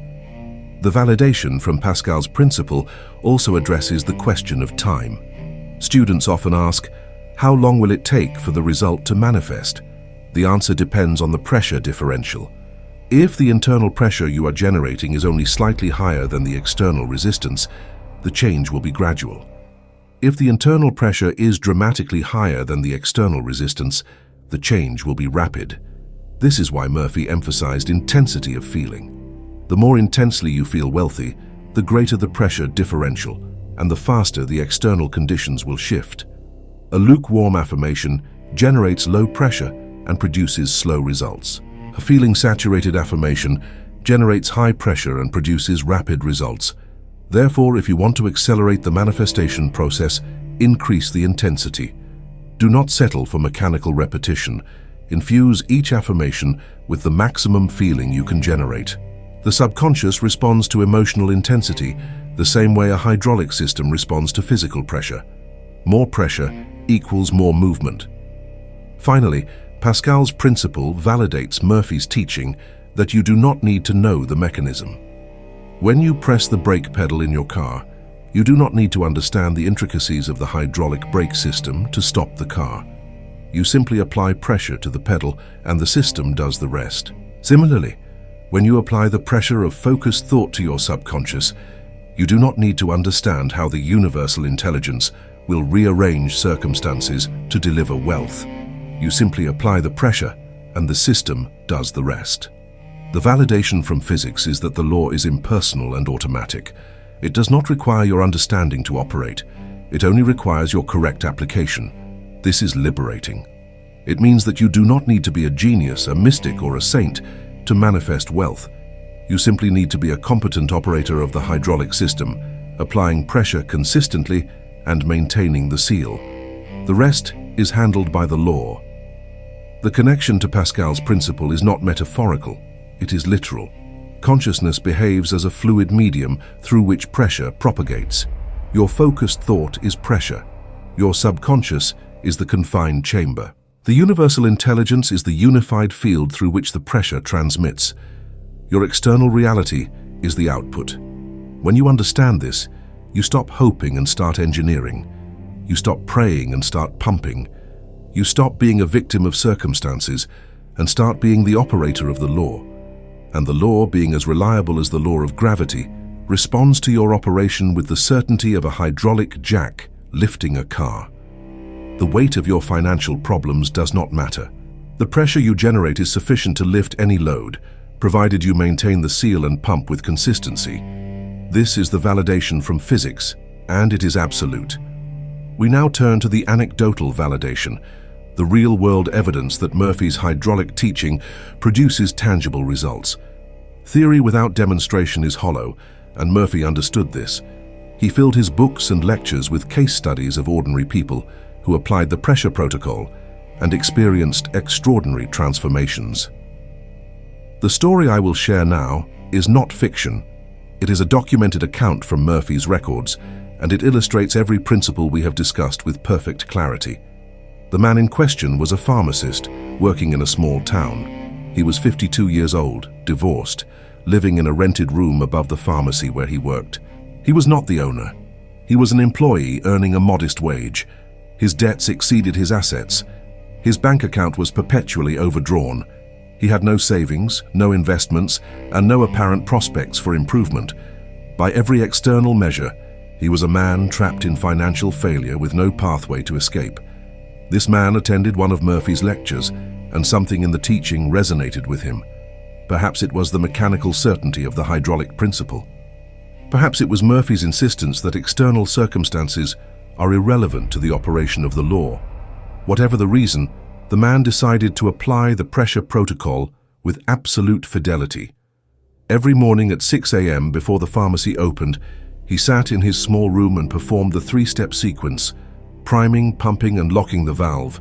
He blessed the few dollars in his wallet. He repeated the affirmation, "I am one with the infinite storehouse of riches. All my needs are met instantly. God's wealth flows to me in avalanches of abundance."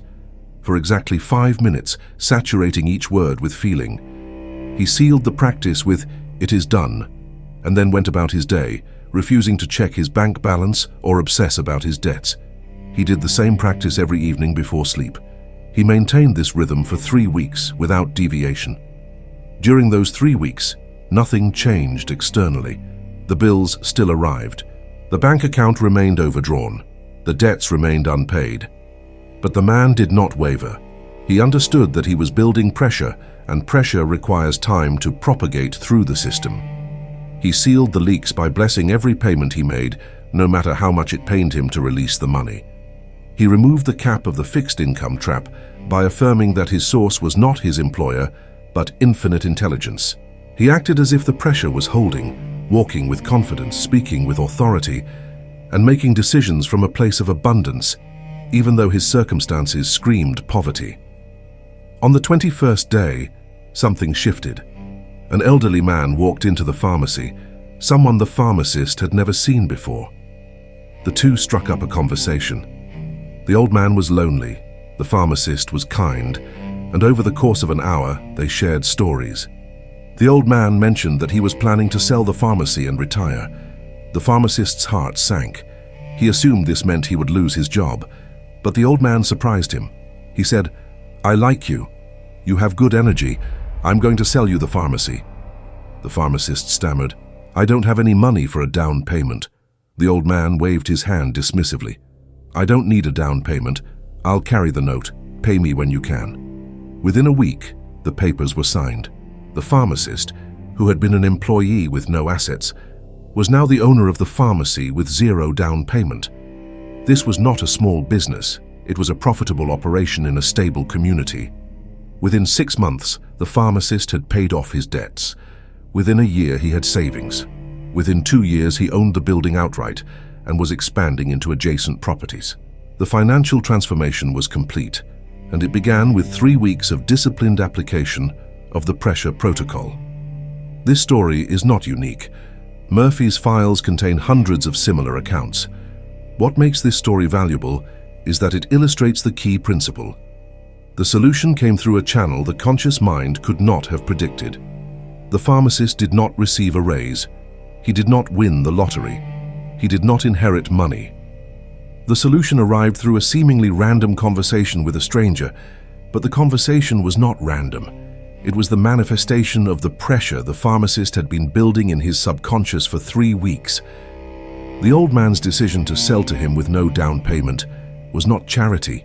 It was the universal intelligence responding to the hydraulic pressure and finding the path of least resistance to deliver the result. This is what Murphy meant when he said, "Infinite intelligence has ways you know not of." The conscious mind could never have engineered this solution, but the subconscious, connected to the infinite, orchestrated it effortlessly. The second lesson from this story is the importance of maintaining pressure without checking for results. The pharmacist did not stop the protocol after 1 week when nothing had changed. He did not doubt after 2 weeks when the bills kept coming. He trusted the process, maintained the rhythm, and sealed the leaks. This is the discipline that most people lack. They pump for a few days, see no result, and conclude the system is broken. But the system is never broken. The operator simply stopped pumping before sufficient pressure had been built. The pharmacist's success was not due to luck or favor. It was due to his refusal to open the valve of doubt during the pressure-building phase. He kept the seal intact, and the law responded with mathematical precision. Another critical aspect of this story is the role of symbolic action. The pharmacist did not just sit in his room and affirm wealth. He also began to treat the few dollars he had with respect. He organized his wallet. He blessed every transaction. He walked into the pharmacy each day as if he already owned it, not with arrogance, but with the quiet confidence of ownership. These small actions were symbols that impressed the subconscious with the reality he was trying to create. The subconscious does not distinguish between symbolic action and literal action. It responds to both.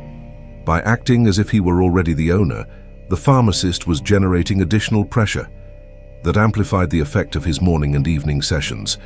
This is the power of congruence. When your actions align with your affirmations, the hydraulic pressure multiplies. The third lesson from this story is the principle of circulation. The pharmacist could have hoarded the few dollars he had, refusing to spend anything out of fear. But Murphy's teaching instructed him to bless the outflow, and he obeyed. Every time he paid a bill, he felt a momentary pang of loss, but he immediately counteracted it by blessing the payment and affirming that it would return multiplied. This practice kept the hydraulic circuit open. Money flowed out and then flowed back in through the unexpected opportunity to own the pharmacy. If he had sealed off the outflow, the circuit would have stagnated and the opportunity might never have appeared. The lesson is clear. You must allow money to circulate, blessing it as it leaves, trusting that circulation creates the vacuum that pulls in more. The fourth lesson is the elimination of the fixed income trap. The pharmacist did not limit his affirmations to "I need a raise" or "I need a better job." He affirmed that infinite intelligence was his source and that wealth could come from any direction. This openness allowed the universal intelligence to deliver the result through a channel, ownership of the pharmacy, that the pharmacist's conscious mind would never have considered possible. If he had been fixated on getting a raise from his employer, he would have closed off the very channel through which his wealth was destined to flow. The validation is that the law is creative, not repetitive. It does not simply improve your current situation. It creates entirely new situations that bypass the limitations of the old paradigm. But this creativity can only operate if you remove the cap and declare openness to all channels. The fifth lesson from this story is the timeline. 3 weeks, 21 days of consistent application before the visible result appeared. This is important because it sets a realistic expectation. The law does not operate instantly in most cases. There is a gestation period, a time during which the subconscious is working beneath the surface to reorganize circumstances. The amateur abandons the process after 3 days. The competent practitioner continues for 3 weeks. The master continues indefinitely because he understands that the practice is not a temporary fix, but a permanent lifestyle. The pharmacist did not stop the protocol after he acquired the pharmacy. He continued it, and his wealth continued to expand. The practice is not about achieving a specific goal. It is about maintaining a specific consciousness. The goals manifest as byproducts of the consciousness, but the consciousness must be maintained continuously for the flow to continue. Murphy often emphasized that the law does not care about your starting point. The pharmacist was 52 years old, broke, and in debt. These factors did not disqualify him. The law is impartial. It responds to pressure, not to circumstances. Age, education, race, gender, history, none of these factors limit the law's operation. The only limiting factor is the quality of the pressure you generate. If you generate high-quality pressure, clear, consistent, feeling saturated thought, the law responds. If you generate low-quality pressure, sporadic, doubt-filled, mechanical thought, the law does not respond. The pharmacist succeeded because he generated high-quality pressure and maintained it without interruption. This is the validation. The law works for anyone who works the law correctly. There are no exceptions, no special cases, no chosen ones. There is only the law and the operator. Become a competent operator, and the results are guaranteed. The final validation from this story is the overflow. The pharmacist did not simply escape poverty. He entered abundance. Within 2 years, he owned the pharmacy, the building, and adjacent properties. The law did not stop at sufficiency. It moved toward overflow. This is the nature of the law of increase. Once the pressure is established and the flow begins, it continues to expand unless you consciously stop it by reverting to the old consciousness of lack. The pharmacist maintained the consciousness of wealth, and the wealth continued to multiply. This is the promise Murphy made. If you build wealth into your mentality and maintain it there, it will manifest in your life and continue to grow exponentially. The hydraulic system, once primed and pressurized, does not require constant manual pumping. It builds momentum, and the momentum carries the flow forward with increasing speed and volume. This is the law in its most powerful expression. The avalanche of abundance that Murphy described in his affirmation is not poetic exaggeration. It is literal description of what happens when the hydraulic pressure reaches critical mass and the floodgates open. We now stand at the summit, and from here, the entire landscape of Murphy's teaching becomes clear. Poverty is not a condition, it is a pressure setting. Wealth is not a destination, it is a pressure setting. You have spent your life believing that your financial situation is determined by external factors, the economy, your employer, your education, your luck. Murphy has shattered this illusion. Your financial situation is determined by one factor alone, the hydraulic pressure within your subconscious mind. When the internal pressure is low, the external manifestation is poverty. When the internal pressure is high, the external manifestation is wealth. The relationship is direct, mechanical, and absolute. You are not a victim of circumstances. You are the engineer of your own financial reality, and the lever of control is in your hands. The lever is your habitual thought and feeling. Turn the lever toward wealth, maintain the pressure, and the reality must rise. This is not philosophy, it is physics. This is not hope, it is law. The synthesis of power begins with the recognition that you have been operating the system all along, but you have been operating it incorrectly. You have been generating pressure in the direction of lack by thinking thoughts of insufficiency, speaking words of limitation, and feeling emotions of scarcity. The system has responded perfectly to your operation by manifesting lack, limitation, and scarcity in your external world. The subconscious is not broken. It is functioning exactly as designed. It is a perfect hydraulic mechanism that manifests whatever pressure setting you give it. The revelation is that you can change the setting at any moment. You are not locked into your current financial situation. You are not sentenced to poverty for life. You are simply holding the lever in the wrong position, and the moment you move the lever to the correct position and hold it there with consistency, the system begins to respond. The load begins to rise. The circumstances begin to shift. The opportunities begin to appear. And the transformation, which seemed impossible from the perspective of lack, becomes inevitable from the perspective of law. Murphy's final synthesis is this: the reservoir is full. This is the starting point of all understanding. The infinite storehouse of riches is not a metaphor. It is the unmanifest potential that underlies all physical reality. Quantum physics has confirmed what mystics have known for millennia. The universe is not made of solid matter. It is made of energy, vibration, and possibility.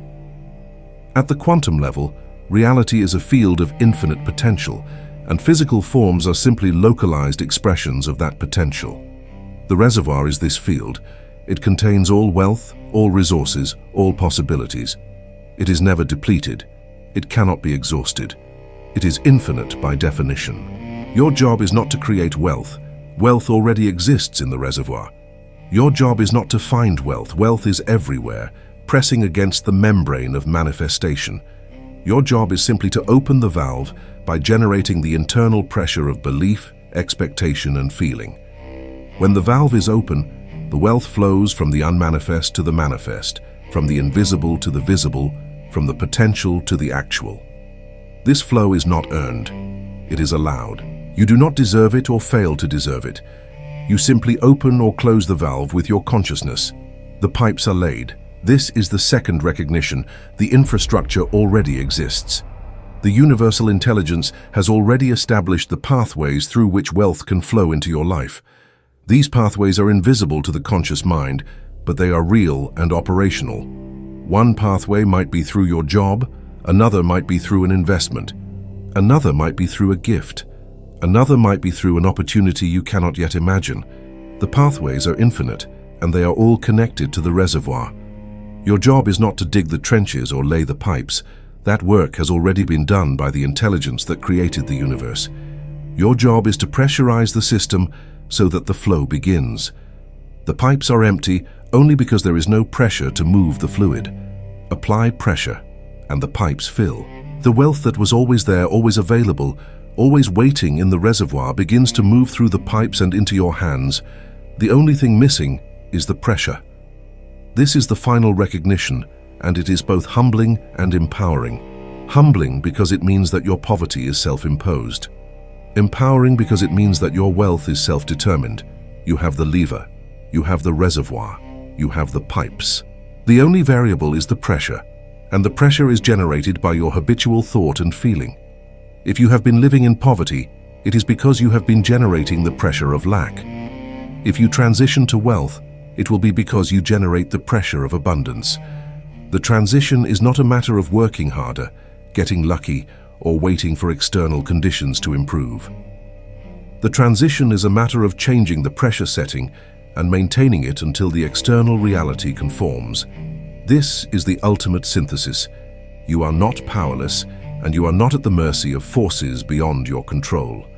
You are the operator of the most powerful hydraulic system in existence, the system of consciousness acting upon the field of infinite potential. Operate the system correctly, and you cannot fail. It is impossible to fail when you are aligned with the law.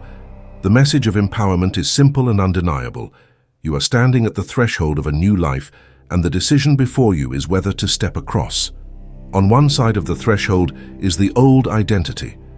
The victim, the struggler, the one who blames circumstances and waits for rescue.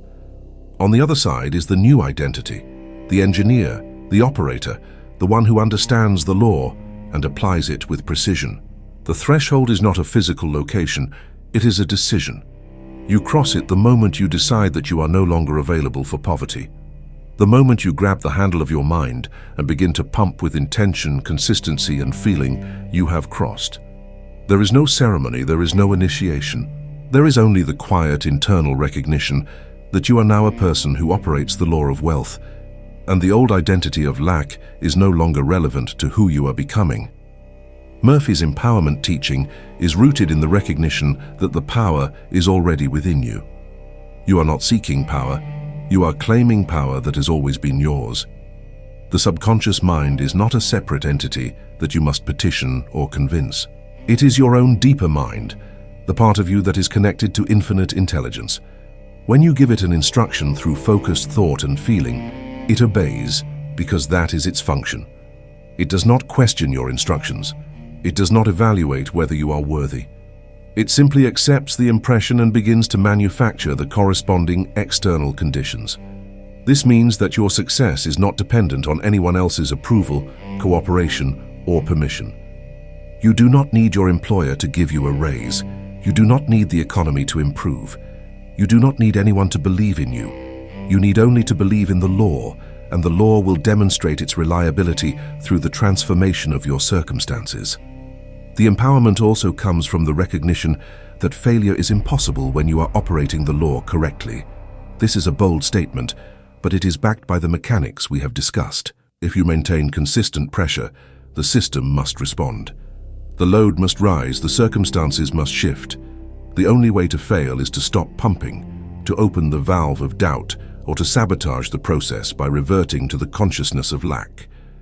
If you avoid these errors, success is not just probable, it is certain. This certainty is the source of the empowerment. You are not hoping for a miracle, you are engineering one. You are not rolling the dice and praying for luck. You are applying a law that operates with the same reliability as the law of gravity. The law does not fail. People fail to apply the law correctly, and then they blame the law. But the law is flawless. If you apply it flawlessly, the result is flawless. Murphy often said, what you impress on your subconscious, you express in your life. This is the empowerment in its purest form. You are not a passive receiver of life circumstances. You are an active creator. Every thought you think, every word you speak, every feeling you embody is an impression on the subconscious, and that impression will express as a corresponding condition in your external world. If you impress poverty, you express poverty. If you impress wealth, you express wealth. The power is entirely in your hands, and this power is not limited by your past. It does not matter how long you have been poor. It does not matter how many times you have failed. It does not matter what mistakes you have made. The past is irrelevant to the subconscious. It operates in the eternal now, and it responds to the impression you are making right now. Change the impression, and you change the expression.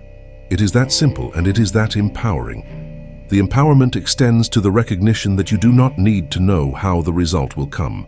This is a source of great relief for the rational mind, which exhausts itself trying to figure out the pathway to wealth.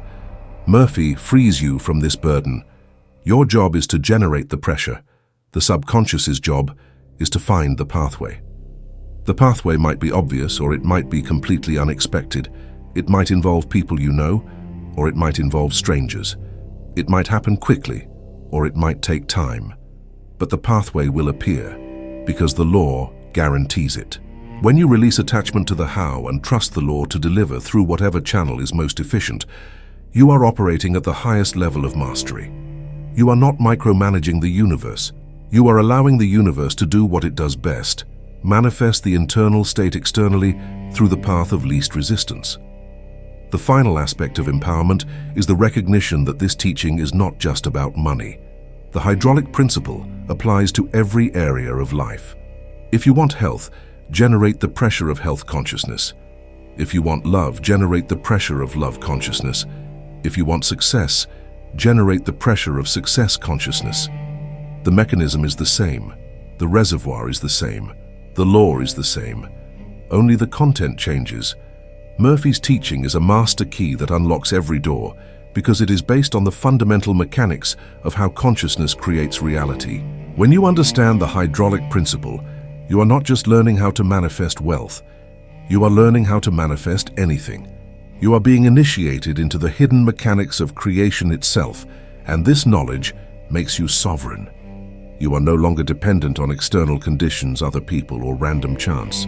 You are the creator of your own experience, and the only limits are the limits you impose through the pressure settings you maintain. We arrive now at the final challenge, and this challenge will determine whether you become a practitioner or remain a spectator.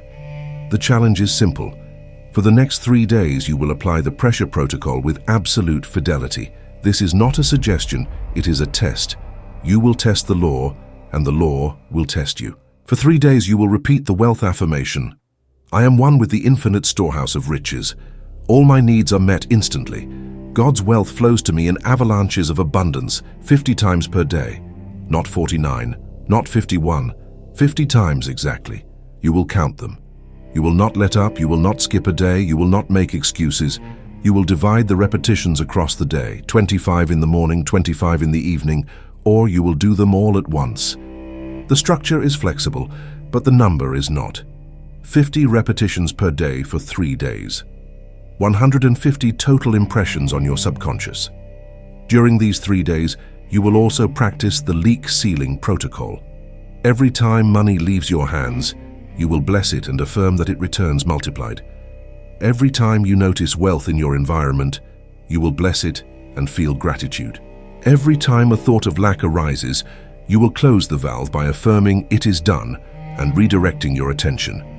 You will act as if the pressure is holding. You will walk with confidence. You will speak with authority.